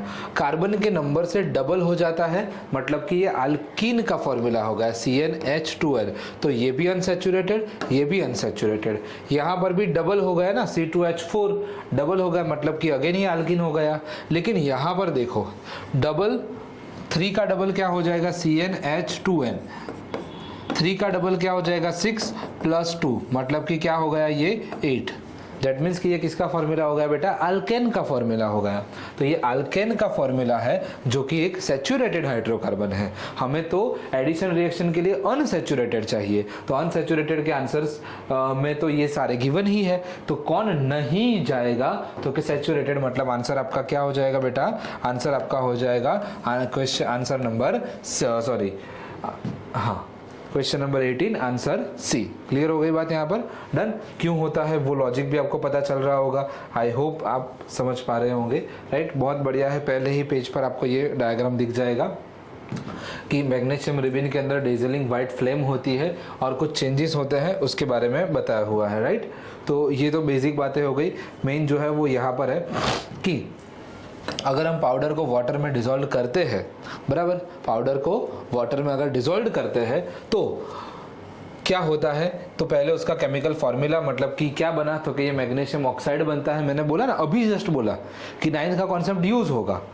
तो अगर हमें पता होगा कि ये मैग्नीशियम को Mg+2 बोलते हैं और ऑक्साइड को -2, तो ये पूरा क्या बन जाएगा? Magnesium oxide. दैट्स इट, बात खत्म। लो, कहानी कंप्लीट हो गई आपकी। मैग्नीशियम ऑक्साइड बन जाएगा, सिंपल। और क्या था इसमें, बराबर। अब क्वेश्चन तो ये है MgO, इसका मतलब ये और ये वाला तो क्वेश्चन आएगा ही नहीं, बात खत्म। A और B में से ही कोई आएगा, समझ लेते हैं कौन सा आएगा। फिर बोला गया है कि उसके अंदर अगर हमने लिटमस पेपर रखा हुआ है तो क्या चेंजेस होगा। तो अगर हमने लिटमस पेपर रखा हुआ है तो क्या होगा? तो ये जो है वो मेटल ऑक्साइड है। ये जो मैग्नीशियम ऑक्साइड है वो क्या होता है? मेटल का ऑक्साइड होता है। और मैंने क्लास में आपको ट्रिक दी थी बॉम्ब करके, याद हो तो। और अभी हमारा जो सेकंड चैप्टर की जो वीडियो सीरीज चल रही है उसमें भी मैंने मेंशन किया हुआ है इस चीज को। आप जाके देख सकते हो कि कैसे वो चीज जो है वो रिएक्ट होती है। ये चैप्टर हमारा ऑलरेडी अपलोडेड है, आप शांति से जाके देख सकते हो, राइट। तो ये BOM क्या चीज है? BOM का मतलब होता है कि मेटल के जो ऑक्साइड्स है वो क्या होते हैं? बेसिक होते हैं। क्या होते हैं? मेटल के ऑक्साइड बेसिक होते हैं। तो अगर कोई बेस होगा तो उसमें किस तरह का चेंज होगा बेटा? कि अगर ऐसे, और उसके लिए मैंने एक और आपको टेक्निक दी है ABR, कि जो एसिड है उस एसिड के अंदर ब्लू से रेड होता है, तो जो हमारा बेस है उसमें क्या होगा? रेड से ब्लू होगा, बराबर। तो यहाँ पर रेड से ब्लू वाला ऑप्शन कौन सा हो जाएगा? आपका ऑप्शन नंबर B। क्लियर हो गई बात? सिर्फ क्लास को शांति से अटेम्प्ट भी किया होता ना, अटेम्प्ट भी किया होता, हमारे जो रेगुलर क्लासेस को शांति से अटेम्प्ट भी किया होता, तो भी आपको पता लग जाता कि सर जी ये क्या आंसर आएगा, ठीक है। तो कभी कभी बस शांति से क्लासरूम्स में अटेम्प्ट करना होता है और सिंपल से, बहुत ज़्यादा हड़बड़ी से नहीं, शांति से ही होता है पढ़ाई करना, हो जाती है चीज़ें, राइट। चलो, बहुत प्यारा क्वेश्चन था, आगे बढ़े। अगेन देखो नोट, और ये अच्छा है कि उन्होंने अंडरलाइन करके दिया हुआ है तो आपको ये तकलीफ नहीं होगी, अदरवाइज ये नहीं देते हैं। बोला गया है कौन सा होमोलोगस सीरीज नहीं है। अगेन ये अल्केन के बाद फॉर्मूला से ही हो जाएगा। होमोलोगस सीरीज में ये मीथेन है और यहाँ पर क्या है? C4H10, तो ये भी आपका ब्यूटेन हो गया, मतलब ये भी दोनों सेम हो गए। ये अल्केन है, ये भी अल्केन है। 3 का 6 + 2 और 10 + 2 ये दोनों अल्केन है। 4 का 2 मतलब कि ये अल्कीन हो गया। यहाँ पर 5 से 12 मतलब डबल प्लस 2 मतलब कि अल्केन। तो ये अल्किन है और ये अल्किन है, और बोला क्या गया है कौन सा सेट नहीं है, तो ये वाला सेट आपका नहीं है। ये तीनों जो है वो आपके होमोलोगस सीरीज है, लेकिन ये जो है नॉट होमोलोगस सीरीज। क्लियर? क्यों? क्योंकि ये अल्किन है और ये अल्केन है। बराबर? आई होप आपको पता होगा। डन? चलिए आगे बढ़े। चलो, बहुत मस्त क्वेश्चन है, एक पूरी एक्टिविटी है इसके ऊपर। बराबर बोला गया है कि फ्रुक्टोज है, इथेनॉल है, हाइड्रोक्लोरिक एसिड है और सोडियम हाइड्रोक्साइड है। उनको पानी में रखना है। पानी में रखने के बाद क्या होगा कि इलेक्ट्रिक सर्किट को के साथ बल्ब को अटैच कर दो तो बल्ब ग्लो होता है। बराबर? तो उसमें से जब करंट पास होगा तो उस रिगार्डिंग कोई सही बताओ। इसका मतलब यहाँ पर उन्होंने बोल ही दिया है कि बल्ब तो ग्लो होने ही वाला है। बराबर? तो कब ग्लो होगा? मैंने बताया था क्लासरूम में भी कि जब आपके आयंस सेपरेट होते हैं पानी के अंदर, तो उस आयंस के सेपरेशन की वजह से क्या होगा, उस आयंस के सेपरेशन की वजह से जो है वो इलेक्ट्रिसिटी पास होगी, और वो इलेक्ट्रिसिटी की वजह से क्या होगा तो कि बल्ब जो है वो ग्लो होता है। तो इथेनॉल और एसिड और बेस में ही होगा ऐसा, क्योंकि एसिड में H+ आयन रिलीज होगा, बेस में आपका OH- रिलीज होगा। बराबर ना? तो हाइड्रोक्लोरिक एसिड इथेनॉल ये तो नहीं आएगा बेटा। बराबर? फ्रुक्टोज और इथेनॉल ये भी नहीं आ सकता। फ्रुक्टोज और सोडियम हाइड्रोक्साइड नहीं, दोनों ही होने चाहिए। और यहाँ पर है हाइड्रोक्लोरिक एसिड और सोडियम हाइड्रोक्साइड, दोनों ही एसिड और बेस है। ठीक है? तो आंसर क्या आ जाएगा आपका? आंसर डी हो जाएगा। डन? डी से डन। चलो आगे बढ़े। ओके, बहुत ही प्यारा, अगेन खतरनाक क्वेश्चन। सारे कॉन्सेप्चुअल क्वेश्चन है, एकदम तबीयत से क्वेश्चंस बनाए हैं इन लोगों ने। बराबर? और अगर कॉन्सेप्ट क्लियर होगा ना तो मजा आ जाएगा, लेकिन अगर कॉन्सेप्ट नहीं क्लियर हुआ ना तो दिमाग में फटाके फूटने वाले हैं कि यार ये कहाँ से आ गया, ये कहाँ से आ गया, ऐसा कहाँ था। ऐसा ही होगा अगर सही तैयारी नहीं होगी तो। बराबर? करेक्ट ऑप्शन ही चूज करना है इसमें। अब देखो ये वाली बात ध्यान में रखने जैसी है। देखो कहाँ चला गया करेक्ट ऑप्शन। अब तक क्या पूछ रहे थे? Incorrect, not following, not following, incorrect. अब क्या पूछ लिया? करेक्ट। तो इनमें से करेक्ट कौन सा होगा? तो कि सर सॉल्ट और एसिड को मिला के बेस मिलते हैं, और उस बेस का नेचर क्या होगा? तो कि सर वो नेचर अगर स्ट्रॉन्ग एसिड है तो एसिडिक होगा, स्ट्रॉन्ग बेस है तो बेसिक होगा, और अगर वीक होगा या फिर दोनों ही स्ट्रॉन्ग होंगे तो न्यूट्रल होगा। तो ये न्यूट्रल है, दैट मीन्स कि दोनों क्या होने चाहिए? तो कि सर एसिड और बेस दोनों ही स्ट्रॉन्ग या वीक होने चाहिए। तो यहाँ पर ये तो वीक है तो ये ऑप्शन नहीं आएगा। ये दोनों ही स्ट्रॉन्ग है तो इसका मतलब ये न्यूट्रल आना चाहिए था, तो ये भी गलत है, ये भी गलत है। ये और ये दोनों ही क्या है? स्ट्रॉन्ग है, तो यहाँ पर आपका न्यूट्रल आना चाहिए था, लेकिन एसिडिक है तो ये भी गलत हो जाएगा। अब ये जो है ये वीक है और ये स्ट्रॉन्ग है, क्योंकि बेस स्ट्रॉन्ग है तो सॉल्ट बेसिक होना चाहिए, तो यही आंसर आपका बन जाएगा। बराबर? और ये हो जाएगा आपका सोडियम एसीटेट। जब आपका क्या बोलते हैं एसिटिक एसिड और सोडियम हाइड्रोक्साइड आपका मिल जाता है तो आपका आंसर बन जाएगा डी, इस तरह का सॉल्ट जिसका नेचर क्या होगा? बेसिक होगा। राइट? बहुत ही प्यारा क्वेश्चन है। चलिए आगे बढ़ते हैं नेक्स्ट क्वेश्चन की ओर। गैल्वेनाइजेशन के ऊपर है। गैल्वेनाइजेशन के बारे में सही बातचीत बतानी है। पता ही होगा आपको कि गैल्वेनाइजेशन है वो रस्टिंग से बचाने के लिए यूज होता है। किस मेटल का कोटिंग होता है? वो जिंक का कोटिंग होता है। बराबर? तो जिंक का कोटिंग होता है और वो क्या करता है? प्रोटेक्ट करता है even if it is crashed and iron is exposed. बराबर? तो आयरन को प्रोटेक्ट करता है, और जब जिंक का कोटिंग हट जाएगा तो ही कोरोजन होगा, उसके बारे में बोला गया है। अब उसके how zinc is prevent the rusting, rusting से कैसे प्रिवेंट करता है वो उसके स्टेप्स बताए हुए हैं। बराबर? तो ये आयरन का रस्ट लग जाता है, ये रस्ट से बचाता है ना, तो रस्ट का मतलब होता है आयरन का ऑक्साइड। ये आयरन हो गया और ये आयरन के ऑक्साइड्स बन गए Fe2O3.XH2O, that will be your iron oxide. बराबर? तो आयरन की वजह से क्या हो जाता है? आयरन के ऑक्साइड्स बन जाते हैं और ये उसका रस्ट बोला जाता है। क्या बोला जाता है? रस्ट बोला जाता है। तो क्वेश्चन में स्टेटमेंट्स लिखे हैं और कुछ बच्चे ना इसमें भी कंफ्यूज हो जाते हैं। ये तो नहीं गलती करी ना आप लोगों ने? हमारे बच्चों ने आई गेस, आशा रखता हूँ कि नहीं ही करी होगी। सर इसका आंसर है ना पी आएगा या क्यू आएगा, ऐसा क्यू करके आंसर लिख के घर आ गए। सॉर मस्त पेपर था, क्यू लिख के आ गया। अबे गधे, ये PQR में से एक चूज करना है, ऐसा नहीं पूछा है। इन PQR में से कौन कौन से है वो चूज करना है। इधर नीचे लिखा है ABCD, तो ऑप्शंस ये वाले हैं ना कि ये वाले। जब टेस्ट पेपर चेक करते हैं ना तो हमें पता चलता है कि भाई ये कहाँ क्या गड़बड़ कर रहे हैं लोग, तो ये समझो बात को, ऐसा नहीं होता है बेटा, राइट। तो जिंक को कैसे प्रिवेंट करता है कि सर गैल्वेनाइज्ड आयन जो है वो डज नॉट अंडरगो ऑक्सीडेशन है। ये क्या बात बोल रहा है? अभी तो आपने बोला कि वो ऑक्सीडेशन होता है, ये तो डज नॉट बोल रहा है। दैट मीन्स कि ये तो इनकरेक्ट स्टेटमेंट हो गया।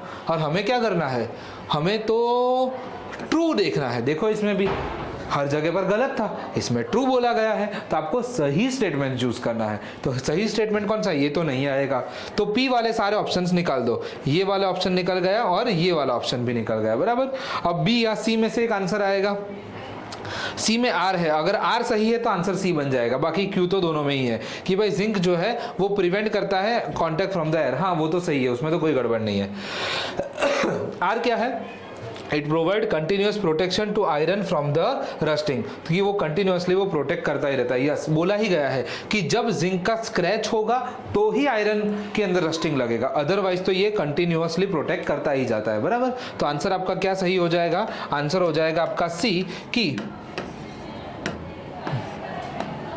आंसर क्या बन जाएगा सही? अरे भाई क्या है इसको भी, आंसर आपका सी हो जाएगा, बराबर। कि जहां पर आपके दोनों ही क्या बोलते हैं क्यू और आर वाले स्टेटमेंट सही थे। चलिए आगे बढ़े नेक्स्ट क्वेश्चन की ओर आगे बढ़ते हैं। क्या है हमारे पास क्वेश्चन? AR क्वेश्चन है। तो AR में यहाँ से स्टार्ट होता है AR कि भाई जो क्विक लाइम है, क्विक लाइम का फॉर्मूला क्विक बताओ तो क्या होगा? कैल्शियम ऑक्साइड, बराबर। चलो उसको पानी के साथ मिक्सड करते हैं तो ये एक्सोथर्मिक रिएक्शन है। हाँ, हीट रिलीज करता है। क्यों मतलब एक्सोथर्मिक क्यों है? हीट रिलीज करता है। वो केविलियम करता है ना, बराबर। कि भाई लिखा हुआ ही है, क्यों का आंसर जैसे ही आपने बोला क्यों बोला गया है कि भाई ये क्या है? Large amount of heat is evolve, इसलिए ये एक्सोथर्मिक रिएक्शन है। तो सीधा सीधा हमें पता लग जाता है कि ये आंसर क्या हो जाएगा? ए हो जाएगा, राइट। चलिए आगे बढ़े। चलो नेक्स्ट क्वेश्चन की ओर आगे बढ़ते हैं। इधर गया, ये AR वाला हो गया तो इसका आंसर ए हो जाएगा। हाँ करेक्ट एक्सप्लेनेशन है ये ए। उसके बाद ए के बाद सीधा ओके डन, दूसरा क्वेश्चन नहीं है AR का, एक ही है, बराबर। चलो प्रिपरेशन ऑफ दी क्वेश्चन बहुत प्यारा है कि बेकिंग सोडा की प्रिपरेशन बताओ और केक को सॉफ्ट और स्पॉन्जी कैसे बना सकते हो। तो केक को सॉफ्ट और स्पॉन्जी ऐसे बना सकते हैं कि जैसे ही हम इसको हीट करते हैं, बेकिंग सोडा का जो फार्मूला है वो फार्मूला क्या है? NaHCO3 है।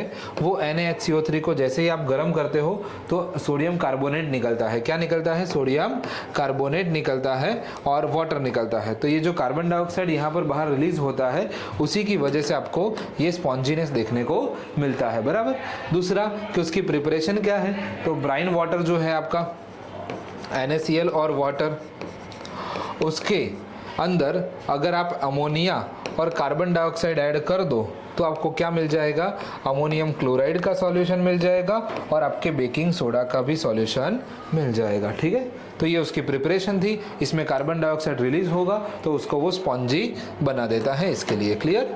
चलिए आगे क्वेश्चंस डायरेक्ट इक्वेशंस ही पूछी हुई है, बराबर। इसलिए और ये सारी टेक्स्ट बुक की ही इक्वेशन है कि जो पोटेशियम आयोडाइड का सॉल्यूशन है उसके अंदर अगर हम लेड नाइट्रेट का सॉल्यूशन ऐड कर दे तो क्या होगा? अगर हमें डायरेक्ट रिएक्शन रटी ना भी हो तो भी हमें देखने को मिलता है कि सर ये डबल डिस्प्लेसमेंट रिएक्शन है। तो डबल डिस्प्लेसमेंट रिएक्शन में क्या हो जाएगा?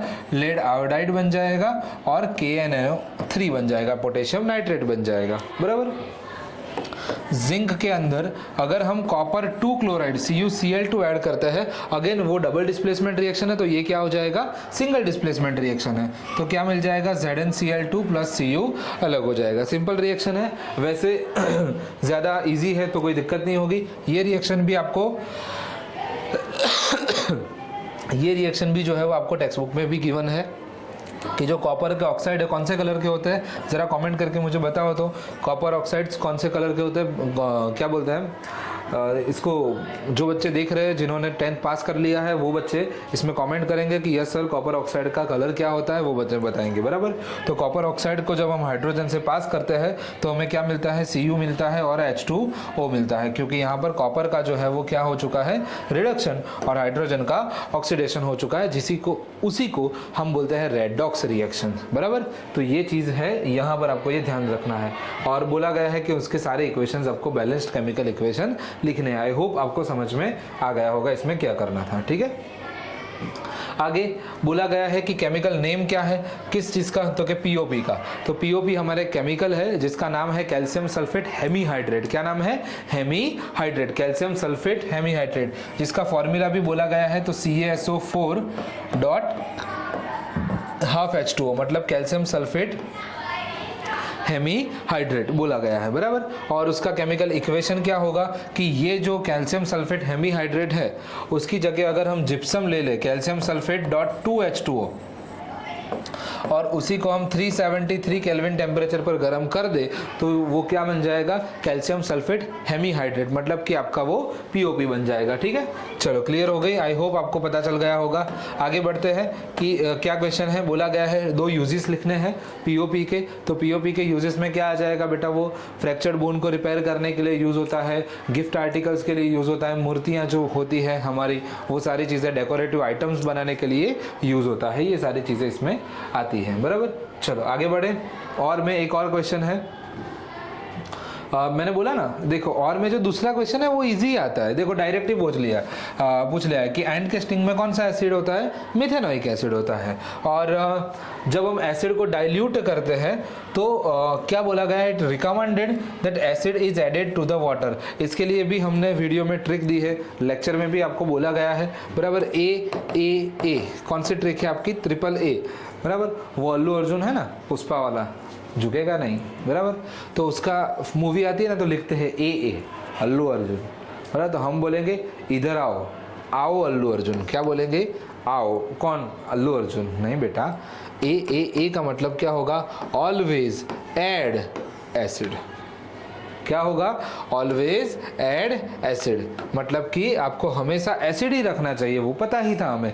लेकिन क्यों पूछा हुआ है कि कहाँ पूछा है, रिकमेंडेड क्यों होता है, रीजन बोला ना, रीजन पूछा है, क्यों, क्योंकि जैसे हम एसिड को पानी में डालते हैं, सपोज अगर हम उल्टा कर दे, पानी को एसिड में डाल दे, बेसिकली हम करते क्या है, डाइल्यूशन करते हैं, पानी के अंदर वाटर को ऐड करते हैं। लेकिन अगर हमने एसिड रखा हुआ है और उसके अंदर अगर हमने पानी ऐड कर दिया तो जितना भी एसिड है वो सारा कन्वर्ट हो जाएगा आगे प्रोसेस में, और बहुत ज़्यादा अमाउंट में, जितना ज़्यादा एसिड होगा उतनी ज़्यादा हीट रिलीज होगी। तो ज़्यादा हीट की वजह से क्या होगा, ज़्यादा डाइल्यूशन करने की वजह से क्या होगा, ज़्यादा हीट रिलीज होती है यहाँ पर, ठीक है। फिर इसीलिए बोला जाता है कि ज़्यादा हीट ना रिलीज हो और कुछ ब्लास्ट वगैरह ना हो, इसीलिए आपको ऑलवेज एसिड ऐड करना चाहिए, बराबर। चलो आगे नेक्स्ट बोला गया है क्या कि बेकिंग सोडा को यूज किया जाता है एंटासिड में। तो एंटासिड पता ही होगा, नाम से भी पता चल रहा है, एसिड को एंट मतलब कि रोकने के लिए। तो अगर एसिड को रोक रहा है तो ये कौन सा सॉल्ट होगा, बेसिक सॉल्ट होगा बेटा, बेसिक सेंस, बराबर। चलिए डन। तो मैंने बोला था ना, पहले वाला क्वेश्चन देखो थोड़ा एकदम धुआंधार कि भाई इसकी रिएक्शन लिखो, फॉर्मूला लिखो, प्रिपरेशन लिखो, यूजेस लिखो, पूरी शॉर्ट नोट पूछ ली। और यहाँ पर क्या एकदम पपलू क्वेश्चन कि भाई मिथेनोइक एसिड का फॉर्मूला लिखो, इसका रिकमेंडेशन क्या है वो लिख दो, और बेकिंग सोडा क्यों करा है तो ये तो डायरेक्ट ही बोल सकते हैं कि ये बेसिक है, इसका फॉर्मूला अगर ना आए तो कम से कम ये तो लिख ही सकते हैं, बराबर, क्योंकि एक्सोथर्मिक रिएक्शन है, ये सब चीजें। डन। चलिए आगे बढ़े। नेक्स्ट बहुत प्यारा क्वेश्चन है, अल्कोहल होमोलोगस सीरीज, अल्कोहल की होमोलोगस सीरीज के ऊपर है, पढ़ लीजिए क्वेश्चन, बराबर। चलते हैं, रेडी, चलो आगे बढ़े। अल्कोहलिक बहुत फेवरेट ग्रुप है ना आपका, पता है मुझे, सारे मन की बात जानता हूँ मैं आपकी, क्या सोच रहे हो तुम अभी। अल्कोहलिक, अल्कोहलिक तो नहीं हो गए ना आप लोग पेपर देखते देखते, क्या, हाँ सर अल्कोहल आया है ना। क्या करता है अल्कोहल, उसका फॉर्मूला है कौन सा, ये वाला, बराबर, जिसमें OH हमारा फंक्शनल ग्रुप है और इथेनॉल जो कि जिसको हम अल्कोहल बोला जाता है। और क्या करते हो, अल्कोहलिक, कहा दुनिया डोलने लगती है। क्या? अल्कोहलिक ड्रिंक को कंज्यूम करने से पहले, कंज्यूम करने के बाद, पहले तो कहाँ, सॉरी, पहले भी डोल जाती है किसी की, बराबर, ऐसा देख के कि ओ हो क्या बात है, हम अल्कोहलिक ड्रिंक पीने वाले हैं, ये देख के और ये सोच के ही दुनिया हिलने लगती है, बराबर। ये मत बोलना एक्सपीरियंस है भाई, सब लोगों को देखा हुआ है, ये कमेंट मत करना कि सर एक्सपीरियंस नहीं बेटा, देखने का एक्सपीरियंस लोगों को, ठीक है।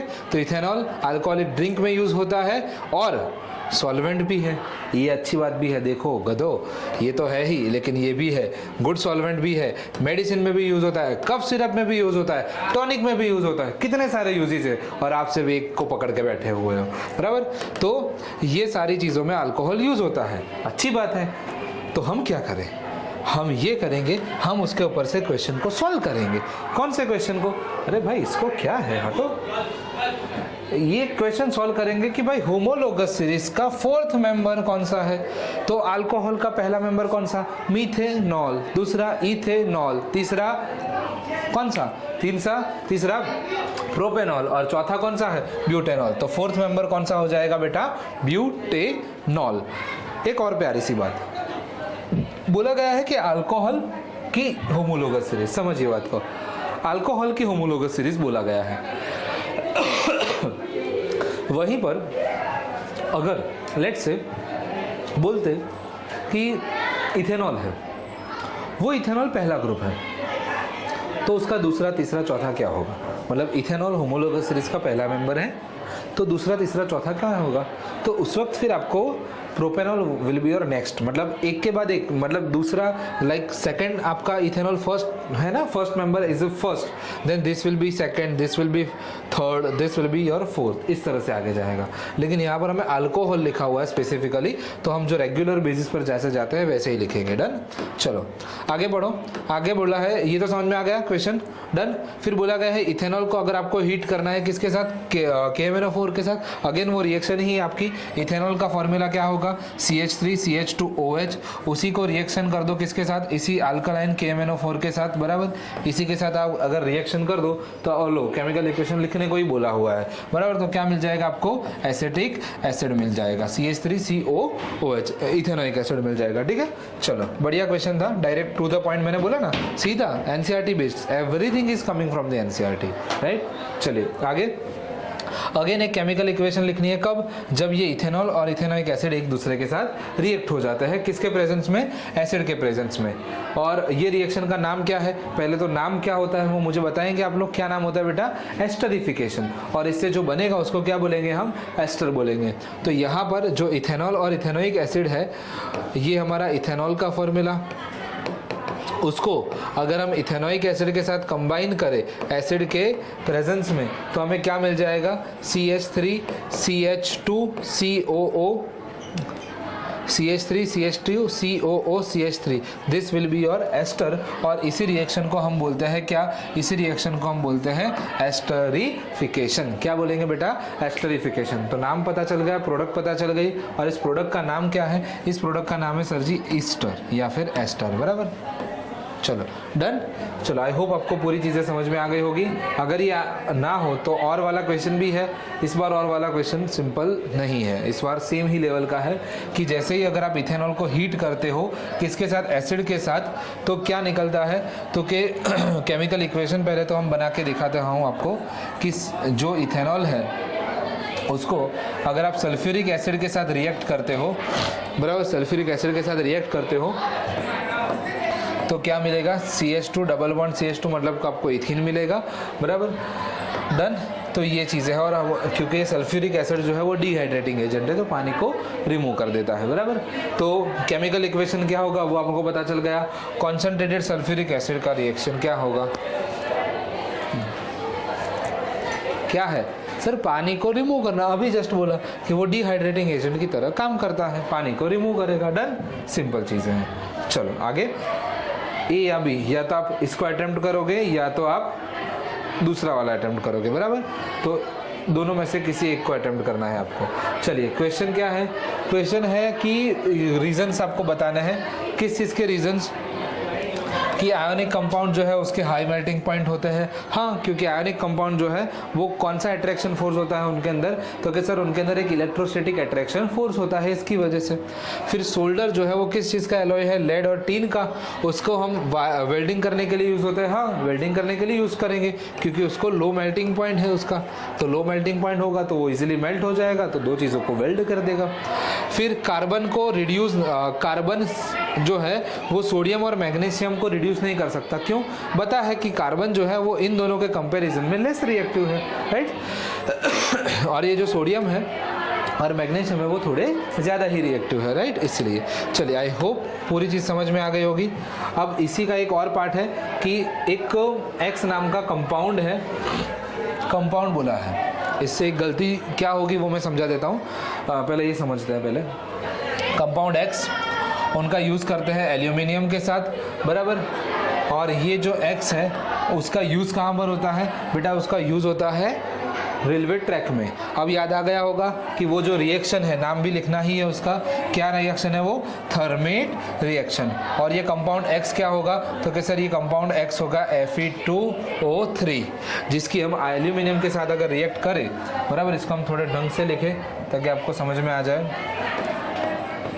Fe2O3 एल्यूमिनियम के साथ रिएक्शन होगी तो वो क्या देगा हमें? एल्यूमिनियम ऑक्साइड देगा और आयरन अलग करके देगा।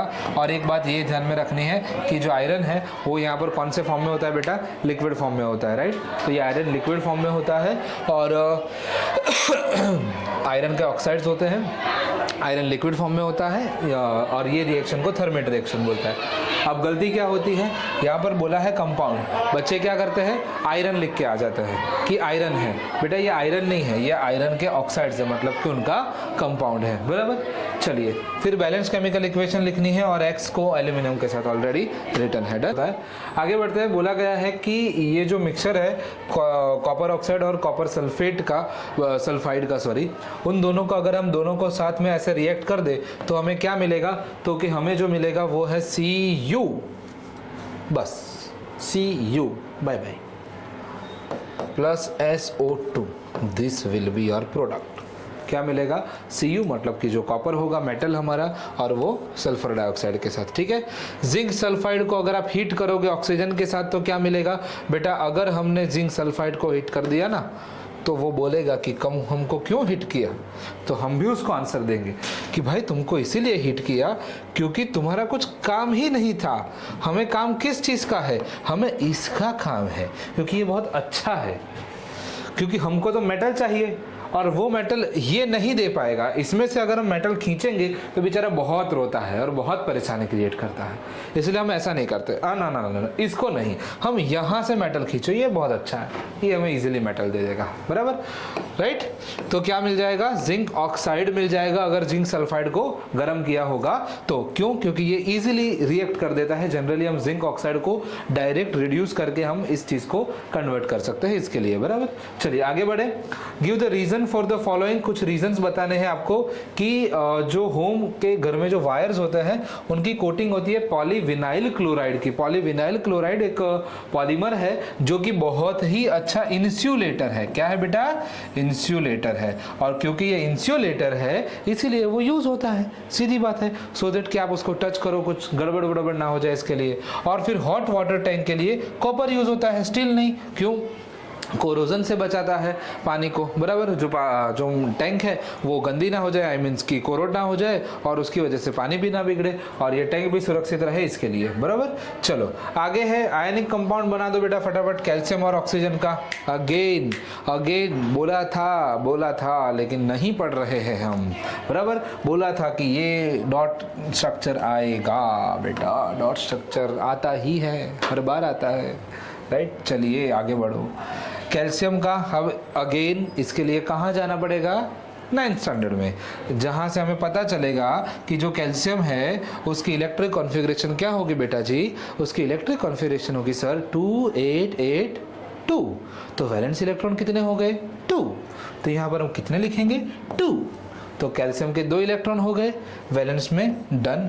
ऑक्सीजन की नंबर है 8, अब ऑक्सीजन का नंबर 8 है लेकिन उसका जो इलेक्ट्रिक कॉन्फ़िगरेशन वो है 2 6, तो वैलेंस इलेक्ट्रॉन कितने हो गए 1 2 3 4 5 एंड 6 इलेक्ट्रॉन्स, और ये है 2 इलेक्ट्रॉन्स। तो ये जो 2 इलेक्ट्रॉन है वो ऑक्सीजन के पास चले जाएंगे, तो ये कैल्शियम जो है वो +2 आयन बना देगा, और जो ऑक्सीजन है वो क्या हो जाएगा, तो कि सर ये 6 इलेक्ट्रॉन तो उसके अपने थे, कैल्शियम के दूसरे 2 आ गए, तो यहाँ पर से वो बन जाएगा -2 आयन, और ये +2 और -2 जो आयन है वो दोनों प्लस माइनस आयन कंबाइन होकर आपका बना देते हैं कैल्शियम ऑक्साइड। टेक्स्ट बुक के ही है, आई थिंक ये इंटेक्स में या वहाँ पर ये क्वेश्चन भी दिया हुआ है।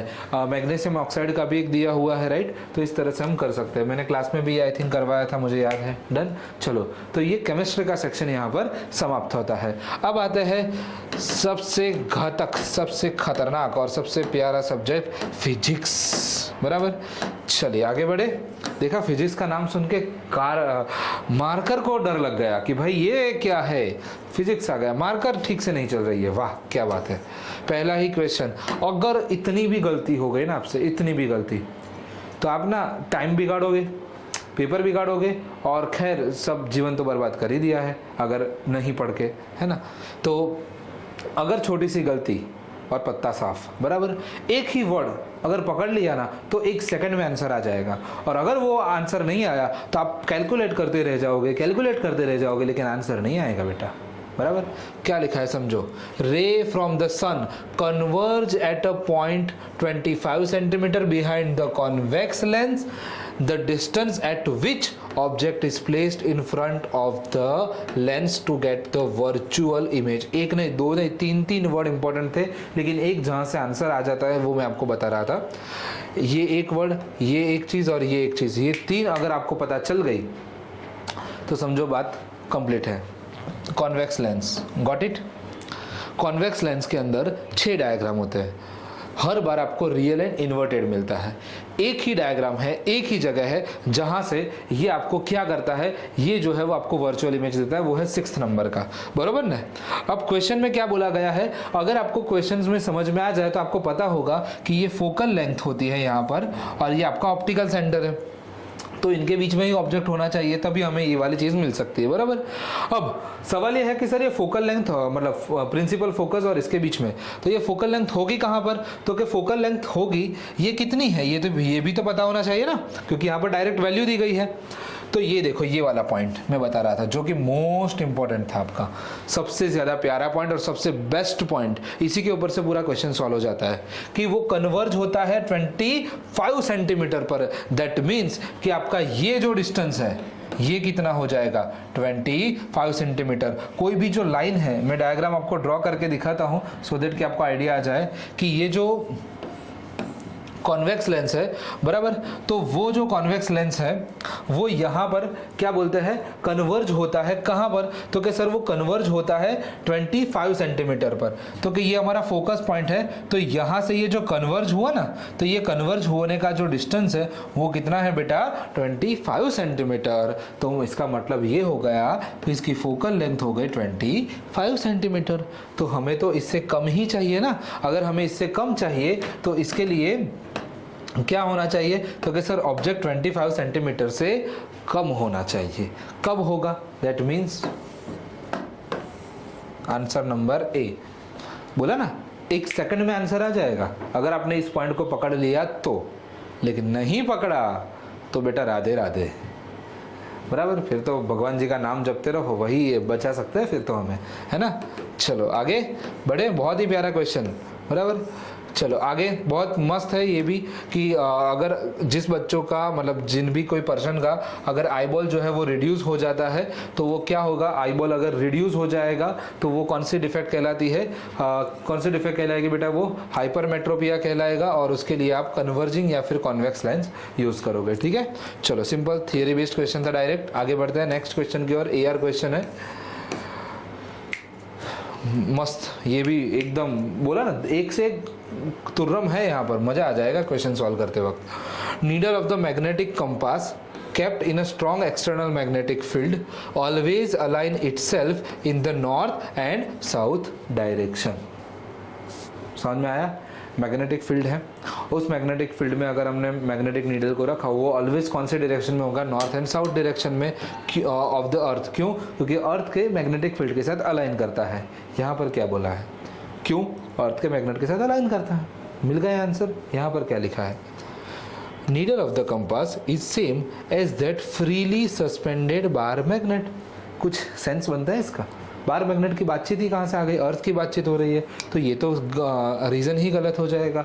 तो सही आंसर क्या होगा? कि एसर्शन सही होगा, रीजनिंग फेल होगा. तो ये वाला जो ऑप्शन है वो कौन सा बन जाएगा बेटा आपका? कि एसर्शन ट्रू होता है लेकिन रीजन फॉल्स हो जाएगा. मतलब क्या हो जाएगा? आंसर सी हो जाएगा. राइट.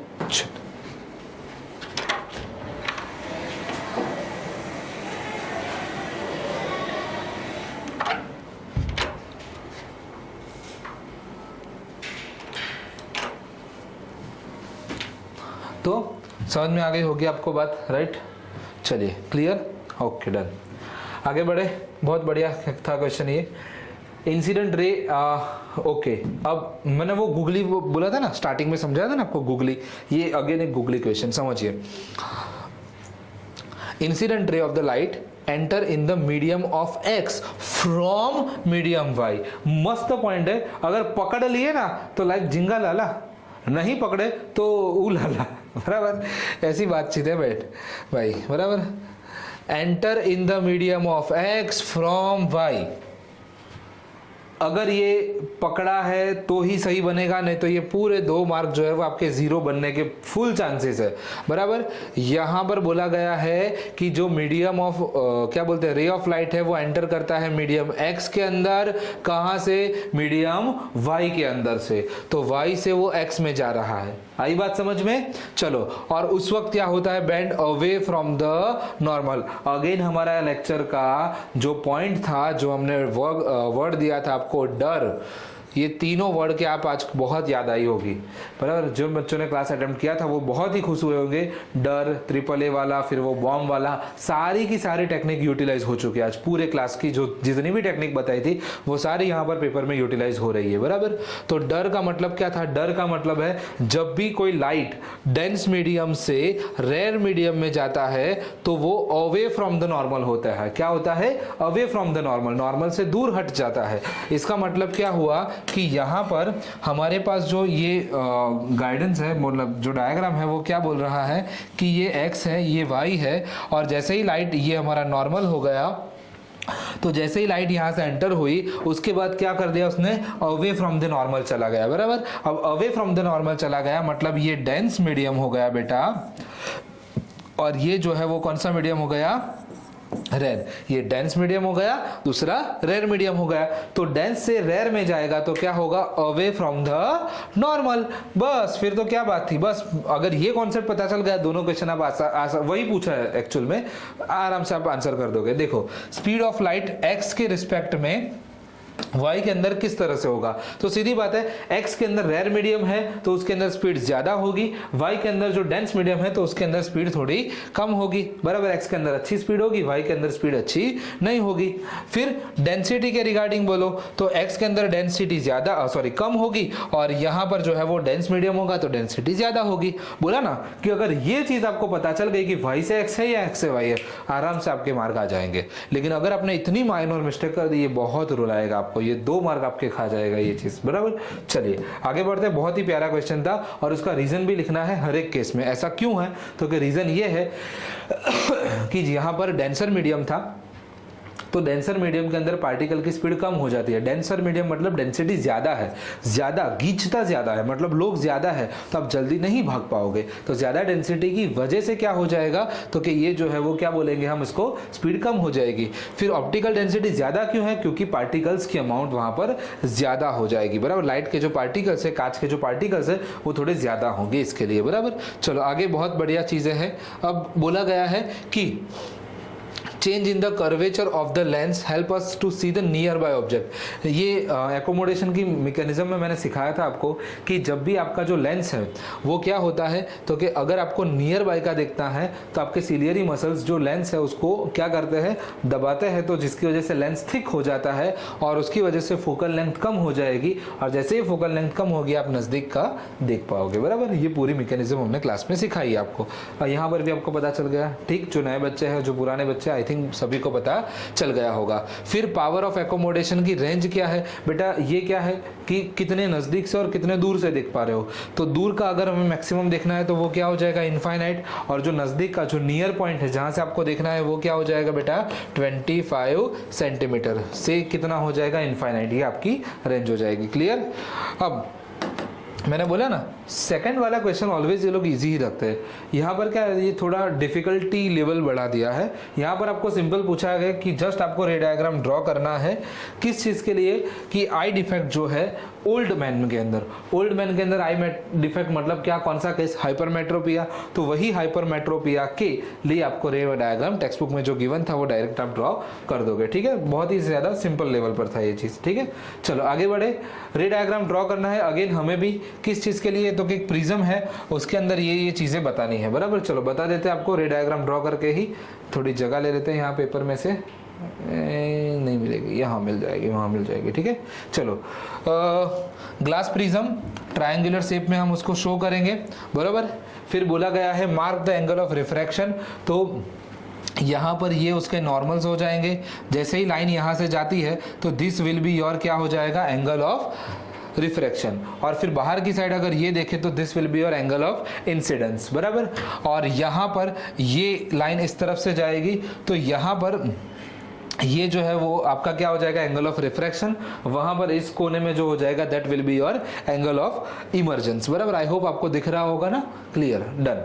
चलिए, फिर बोला गया है एंगल ऑफ डेविएशन। तो ये लाइन को अगर हम आगे खींचे तो यहाँ से ये दोनों लाइन मिल रही है, तो जिस लाइन पर मिलेगा this will be your angle of deviation. बराबर, अगर आपको थोड़े बड़ी चीज पर दिखा दूं तो दिस विल बी योर, यहाँ पर जो है वो आपका एंगल ऑफ डेविएशन आएगा। ये आपका एंगल डी हो जाएगा, और यहाँ पर ये उसके नॉर्मल्स, तो ये वाला क्या हो जाएगा आपका एंगल आर हो जाएगा, एंगल ऑफ रिफ्रैक्शन। क्लियर, तो दोनों ही एंगल आपको क्लियर हो गए।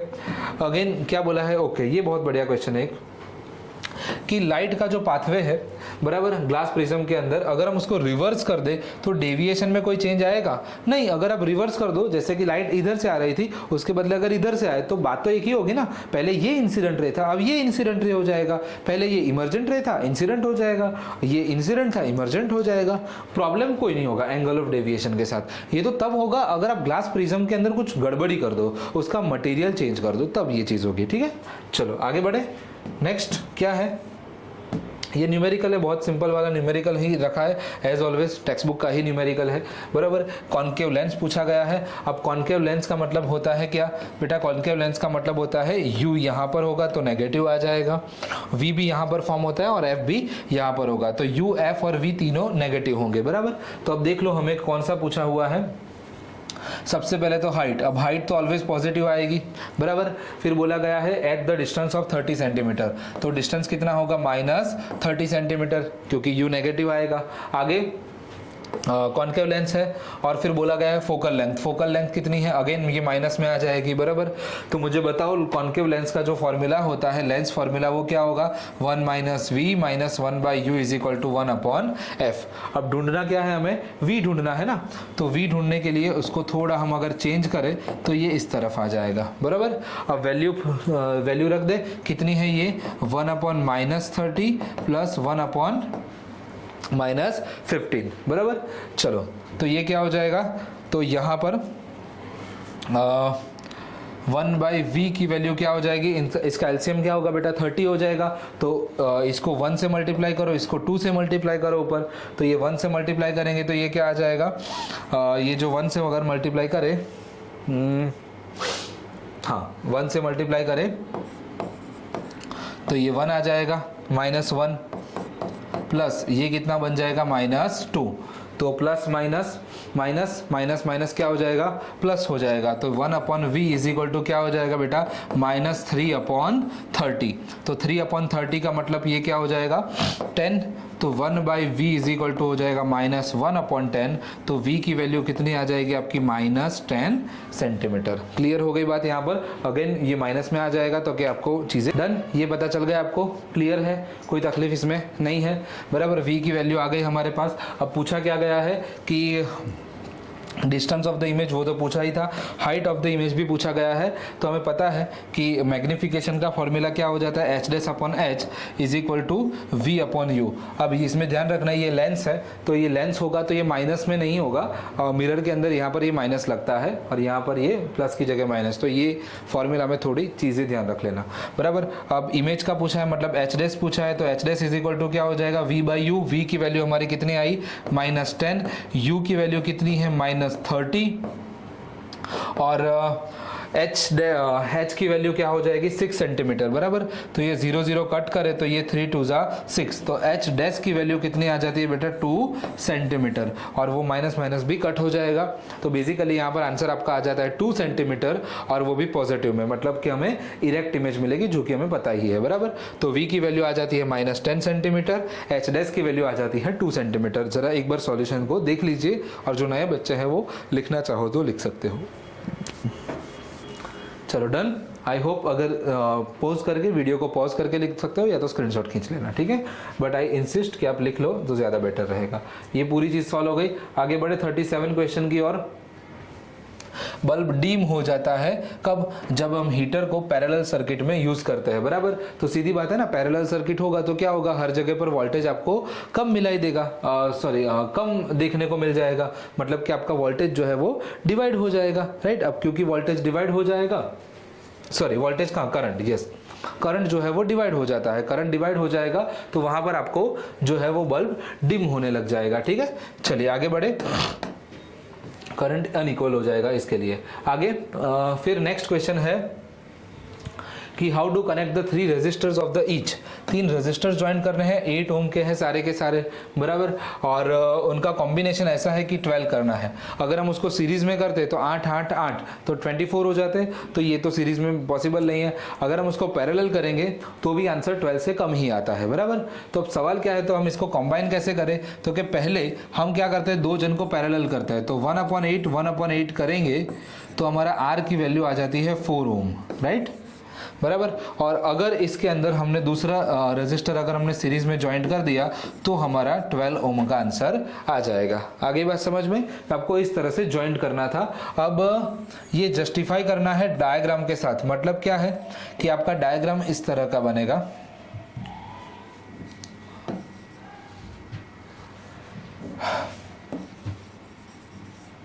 ये कुछ इस तरह का बनेगा आपका डायग्राम, ऐसे, जो कि आपने देखा हुआ है पहले, बराबर। तो ये 8 और 8 पहले पैरेलल में होगा, फिर उसका जो इक्विवेलेंट मिलेगा वो होगा हमारा 4 ओम, और उसको हम जैसे ये तो तीसरे 8 के साथ सीरीज में कंबाइन करेंगे तो ये हमें 12 ओम की वैल्यू दे देगा, ठीक है। सिंपल क्वेश्चन था ये, दोनों ही क्वेश्चन सिंपल थे। आगे बढ़े, ये बहुत एक प्यारा क्वेश्चन है, थोड़ा सा समझने जैसा है, क्योंकि इसमें हम गड़बड़ी कर सकते हैं। बहुत ही शांति से आराम से उसको सॉल्व करिएगा, तबीयत से सॉल्व करिएगा। 3 लड़कियां हैं, श्वेता, आयशा और समृद्धि, बराबर। उन्होंने एक एक्सपेरिमेंट किया। किस चीज़ का experiment, factor on which resistance जो है वो डिपेंड करता है, कंडक्टर का जो रेजिस्टेंस है वो किसके ऊपर डिपेंड करता है। और उन्होंने एक सर्किट बनाई, और ये सारी चीज़ों की मदद से श्वेता ने निक्रोम का वायर लिया L लेंथ का, बराबर, और फिर आगे का कामकाज किया। आयशा ने निक्रोम का वायर लिया, थिकनेस सेम रखी लेकिन लेंथ जो है वो डबल कर दी, इसके जैसा ही रखा, सेम वायर लेकिन डबल थिक वाला, बराबर। समृद्धि ने क्या किया हुआ है, उन्होंने कॉपर वायर का लिया है और L की लेंथ ली है, थिकनेस सेम रखी है इसके जैसी, बट वायर का मटेरियल कॉपर कर दिया है, बराबर।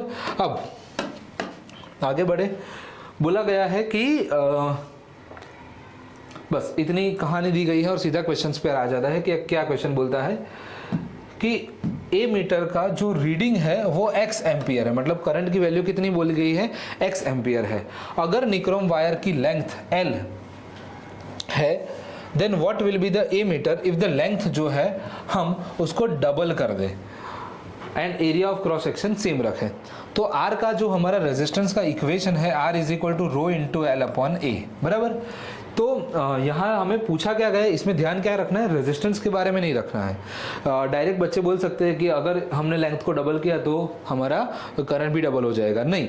यहाँ पर हमें रीडिंग का मतलब होता है, ए मीटर का रीडिंग मतलब करंट पूछा है, ये हमारे पास रेजिस्टेंस है, तो इसमें हमें चेंज करना पड़ेगा कि रेजिस्टेंस का मतलब होता है 1 अपॉन आर, सॉरी करंट का मतलब होता है 1 अपॉन आर, बराबर। तो I की वैल्यू क्या हो जाएगी, I के लिए यही फॉर्मूला चेंज हो जाएगा, कैसे, ये बन जाएगा A is equal to rho into L. अब आपका ये आंसर आ जाएगा कि भाई लेंथ को अगर मैं डबल कर दूंगा, कहाँ गया, लेंथ को अगर डबल कर दूंगा तो मेरा करंट जो पहले x था अब वो क्या हो जाएगा, x/2 आधा हो जाएगा। वहां पर मैंने डबल किया मतलब मल्टीप्लाई किया था, यहाँ पर उसका उल्टा करना है, नीचे डिनोमिनेटर में ना, तो वो उल्टा हो जाएगा, मतलब क्या हो जाएगा, डिवाइड बाई 2। फिर बोला गया है कि अगर एरिया ऑफ क्रॉस सेक्शन जो है उसको अगर हम डबल कर दे और लेंथ को सेम रखे, अगर मैं इस एरिया ऑफ क्रॉस सेक्शन को डबल कर देता हूं तो ये क्या हो जाएगा, सर करंट भी डबल हो जाएगा, तो ये x की वैल्यू कितनी हो जाएगी, 2x हो जाएगी, मतलब कि करंट डबल हो जाएगा, ठीक है। चलो इतनी चीजें क्लियर हो गई। आई होप आपको ये पूरा अंदाजा आ गया होगा। ये जो फॉर्मूला है यहाँ पर लिखा हुआ है, इसके मदद से ये सॉल्व होगा, और ये फॉर्मूला आया कहाँ से, ये दो चीज़ों के नॉलेज से, बराबर। तो अगर इन दो चीज़ों के बारे में आपको पता होगा तो इसमें आपको बहुत ही मज़ा आया होगा, बराबर, आपको सॉल्व करने में, अदरवाइज ये आपको बहुत स्ट्रेसफुल लगा होगा। आगे रेजिस्टिविटी की डेफिनेशन, जो कि एक मटीरियल के ऊपर डिपेंड करेगा, उसकी प्रॉपर्टी होती है, और ये क्या बताएगा, तो कि sir R is equal to तो rho into L upon A होता है, तो रो की वैल्यू क्या होगी, रो की वैल्यू होगी रेजिस्टेंस पर एरिया पर लेंथ, बराबर। रेजिस्टेंस पर लेंथ पर एरिया जो होता है उसी को हम रेजिस्टिविटी बोलते हैं, और उसका ऐसा यूनिट क्या होगा, उसका ऐसा यूनिट होता है ओम इंटू मीटर। क्या होगा ऐसा यूनिट, ओम इंटू मीटर। फिर compare the resistivity of alloy with metal, मतलब मेटल और अलॉय में से रेजिस्टिविटी किसकी ज्यादा होती है, बेटा अलॉय की ज्यादा होती है, बराबर। इसीलिए हम मेटल की जगह ज्यादातर चीजों के अंदर क्या करते हैं, अलॉय को यूज करते हैं। क्लियर, चलिए आगे बढ़ते हैं नेक्स्ट क्वेश्चन की ओर। ये और में है सी वाला, राइट। बोला गया है कि टंगस्टन जो है वो फिलामेंट में यूज किया जाता है, क्यों, क्योंकि लाइट को ग्लो करने के लिए हमें पता है कि लाइट को ग्लो करने के लिए क्या चाहिए, तो कि बहुत ज़्यादा हीट प्रोड्यूस करनी पड़ेगी, और अगर हम ज़्यादा अमाउंट में अगर हीट प्रोड्यूस करेंगे तो क्या होगा, तो कि ये जो हमारा अलॉय है, जो टंगस्टन है, मतलब कि जो भी कोई मेटल होगा वो मेल्ट हो सकता है, लेकिन हमारे अलॉय का जो मेल्टिंग पॉइंट है वो थोड़ा ज़्यादा ही हाई है, इसलिए हमें कोई दिक्कत नहीं होगी, ठीक है। हाई मेल्टिंग पॉइंट होने की वजह से ये प्रॉब्लम नहीं करेगा इसके लिए। फिर बोला है कि जो ब्रेड और टोस्टर है उनके अंदर एलॉय यूज़ किया जाता है कंपेयर टू मेटल, क्यों, अभी उसके पहले भी मैंने समझाया कि जो रेजिस्टिविटी है वो एलॉय की ज़्यादा होती है, तो इसका मतलब इसका रेजिस्टेंस ज़्यादा होगा तो ज़्यादा अच्छे से गर्म कर पाएगा इसके लिए, बराबर। तो ये चीज़ें आपको समझानी है। आगे बढ़ते हैं नेक्स्ट क्वेश्चन की ओर। रूल बताना है कौन सा, कि डायरेक्शन ऑफ फोर्स देखनी हो, अगर कोई करंट कैरिंग कंडक्टर है जिसके अंदर, जिसको हमने मैग्नेटिक फील्ड के अंदर रखा हुआ है, तो कौन सा फोर्स लगेगा, मतलब फोर्स तो लगेगा, लेकिन उसको डिफाइन करने के लिए जो रूल है वो कौन सा लगेगा, कौन सा रूल होता है, ये FBI रूल। एक अगेन ये ट्रिक लिख लो, ये अभी तक क्लास में बच्चों को बताई है, यूट्यूब पर पहली बार बता रहा हूँ, इसके पहले हमने वीडियो लेक्चर्स में लिखी थी, लेकिन आज हम एक नई FBI ट्रिक के बारे में पढ़ रहे हैं। FBI ट्रिक, जो फ्लेमिंग्स का जो लेफ्ट हैंड रूल है उसको याद रखने की ये जबरदस्त ट्रिक है, आप कभी नहीं भूलोगे और कभी भी ये क्वेश्चंस आपके गलत नहीं होंगे, बराबर। चलो हमारे बच्चों ने तो अच्छे किए ही होंगे, आज जो बच्चे भी ये वीडियो देख रहे हैं सभी को ये हम समझा देते हैं। ये नई ट्रिक, कितनी सारी ट्रिक मैंने आपको इस क्लास में बताई है, ये एक ही क्लास कितना पावरफुल सेशन है देख लीजिए। पहले हमने वो ABR वाली टेक्निक सीखी, बॉम्ब वाली टेक्निक सीखी, AAA वाली टेक्निक सीखी, और एक और चौथी टेक्निक कौन सी, FBI वाली टेक्निक। FBI फ्लेमिंग का लेफ्ट हैंड रूल क्या बोलता है, ये तीनों उंगलियों का परपेंडिकुलर कर दो, कर दिया परपेंडिकुलर। अब जैसे आप उसको परपेंडिकुलर कर दोगे तो ये F, ये B, ये I, बराबर, ये दिख रहा है स्क्रीन में FBI रूल, बराबर। FBI रूल का मतलब क्या हो गया, ये फोर्स बताएगा, ये B मतलब करंट बताएगा, और ये I मतलब ये उंगली क्या बताएगी आपका, सॉरी B मतलब मैग्नेटिक फील्ड, और ये करंट, ये अगेन ये फोर्स, फर्स्ट थंब जो है वो आपका फोर्स बताएगा, F फॉर फोर्स, फिर B मैग्नेटिक फील्ड का सिंबल है तो ये आपकी फर्स्ट फिंगर मैग्नेटिक फील्ड बताएगी, और ये जो करंट है वो कौन बताएगा, तो कि सर ये वो सेकंड फिंगर आपका बताएगा, बराबर। तो फ्लेमिंग का लेफ्ट हैंड रूल यहाँ पर लगेगा, और उसको अगर हमें देखना है तो ये रूल से हम देख पाएंगे, बराबर। इसके ऊपर एक एप्लीकेशन बेस्ड क्वेश्चन भी है, अभी देखते हैं उसको, बराबर। आगे बढ़ते हैं। दो डिवाइस बताओ जो कि मैग्नेटिक फील्ड और करंट के ऊपर काम करता है, करंट कैरिंग कंडक्टर और मैग्नेटिक फील्ड का रिलेशन बताता है, मतलब इलेक्ट्रोमैग्नेट जैसी कोई चीज़ें है। इलेक्ट्रोमैग्नेट हो गया, जो रेडियो है, टीवी है, फिर इलेक्ट्रिक बेल हो गया, ये सारी चीज़ें जो है वो यहाँ पर यूज़ हो सकती है। डन, इतनी चीज़ें यहाँ पर थी। आई होप ये चीज़ें पूरी समझ में आई होगी और ये रूल आपको आज नया सीखने को मिला, FBI रूल। ठीक है, चलो आगे बढ़े। तो ये रहा इसके एप्लीकेशन। खैर क्वेश्चन अलग है यहाँ पर थोड़ा, लेकिन यहाँ से हम FBI रूल भी इम्प्लाई कर सकते हैं।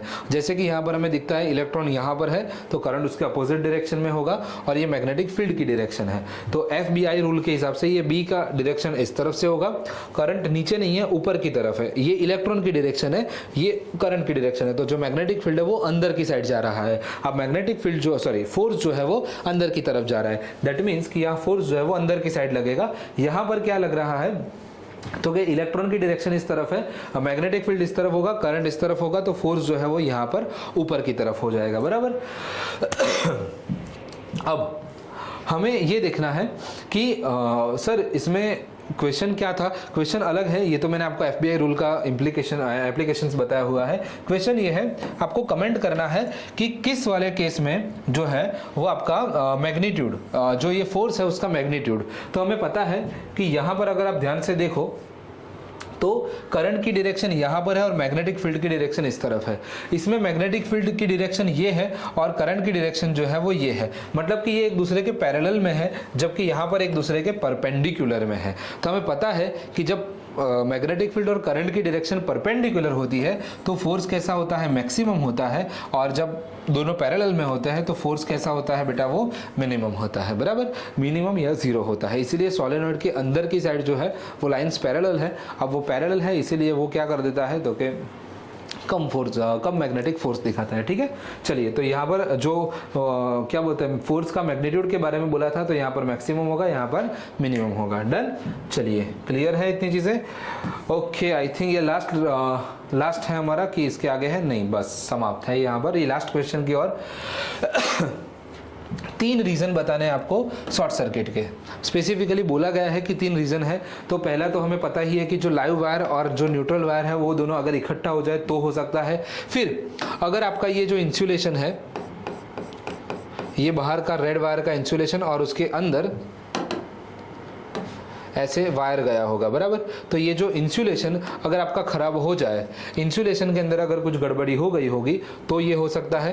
प्लस अगर आपका कनेक्शन कैसा है, लूज कनेक्शन है, कैसा है, लूज कनेक्शन है, तो भी आपका शॉर्ट सर्किट हो सकता है। या तो कोई जो आपकी सिस्टम है उस सिस्टम के अंदर अगर कोई फेलियर है, मतलब सिस्टम फेलियर है, मतलब कि आपका जो इंस्ट्रूमेंट है वो ही बिगड़ा हुआ है, तो भी ये हो सकता है। लाइव न्यूट्रल वायर मिक्स हो जाए तो भी हो सकता है, और दूसरे भी रीजंस बता दिए हैं। डन, चलिए, ये आई होप ये फर्स्ट वाला पॉइंट क्लियर हो गया होगा। फिर ये डायग्राम को समझते हैं, क्या है, न्यूट्रल वायर है, लाइव वायर है, और इधर हीटर है, और यहाँ पर एक फ्यूज ज्वाइंट किया हुआ है। क्वेश्चन में ये पूछा है कि अगर ओवरलोड हो जाए, मतलब कि बहुत ज़्यादा अमाउंट में करंट आ जाए, तो क्या फ्यूज़ जो है वो हमारी सर्किट को प्रोटेक्ट करेगा, तो क्या हाँ करेगा, क्योंकि यहाँ पर सीरीज में ज्वाइन किया गया है। अब सीरीज में ज्वाइन करेंगे तो ज़्यादा करंट आएगा तो वो सीधा ये फ्यूज़ को बर्बाद कर देगा, और जैसे ही ये फ्यूज़ के वायर को बर्बाद करेगा करंट आगे बढ़ ही नहीं पाएगा, बराबर, वही चीज़ है। ठीक है, तो इसलिए हमारा फ्यूज़ जो है वो क्या कर देगा, प्रोटेक्ट कर देगा। आगे एक एप्लीकेशन पूछी है कि अगर इस हीटर का रेटिंग इतना है तो उसको बचाने के लिए फ्यूज का रेटिंग कितना होना चाहिए, बराबर। तो इसको इस तरह के क्वेश्चन को कैसे डील करते हैं, इसका मतलब ये है कि कितना करंट मेरे जो हीटर है वो कितना पहले तो करंट विड्रॉ करेगा, हमें वो देखना है। और अगर उतने करंट का फ्यूज, अगर उतने रीडिंग का अगर फ्यूज है, मतलब कि सपोज कि मेरे पास मेरा जो हीटर है, सपोज कि मैं एक सिस्टम हूँ, मेरा जो सिस्टम है वो 1 एम्पियर तक का करंट लोड कर सकता है, 1 एम्पियर तक का करंट सिस्टम एडजस्ट कर सकता है। तो सामने का फ्यूज 1 एम्पियर जितना तो होना ही चाहिए, अगर उससे कम हुआ तो करंट आने से पहले ही वो फ्यूज बंद हो जाएगा, तो मेरे पास करंट नहीं पहुंचेगा।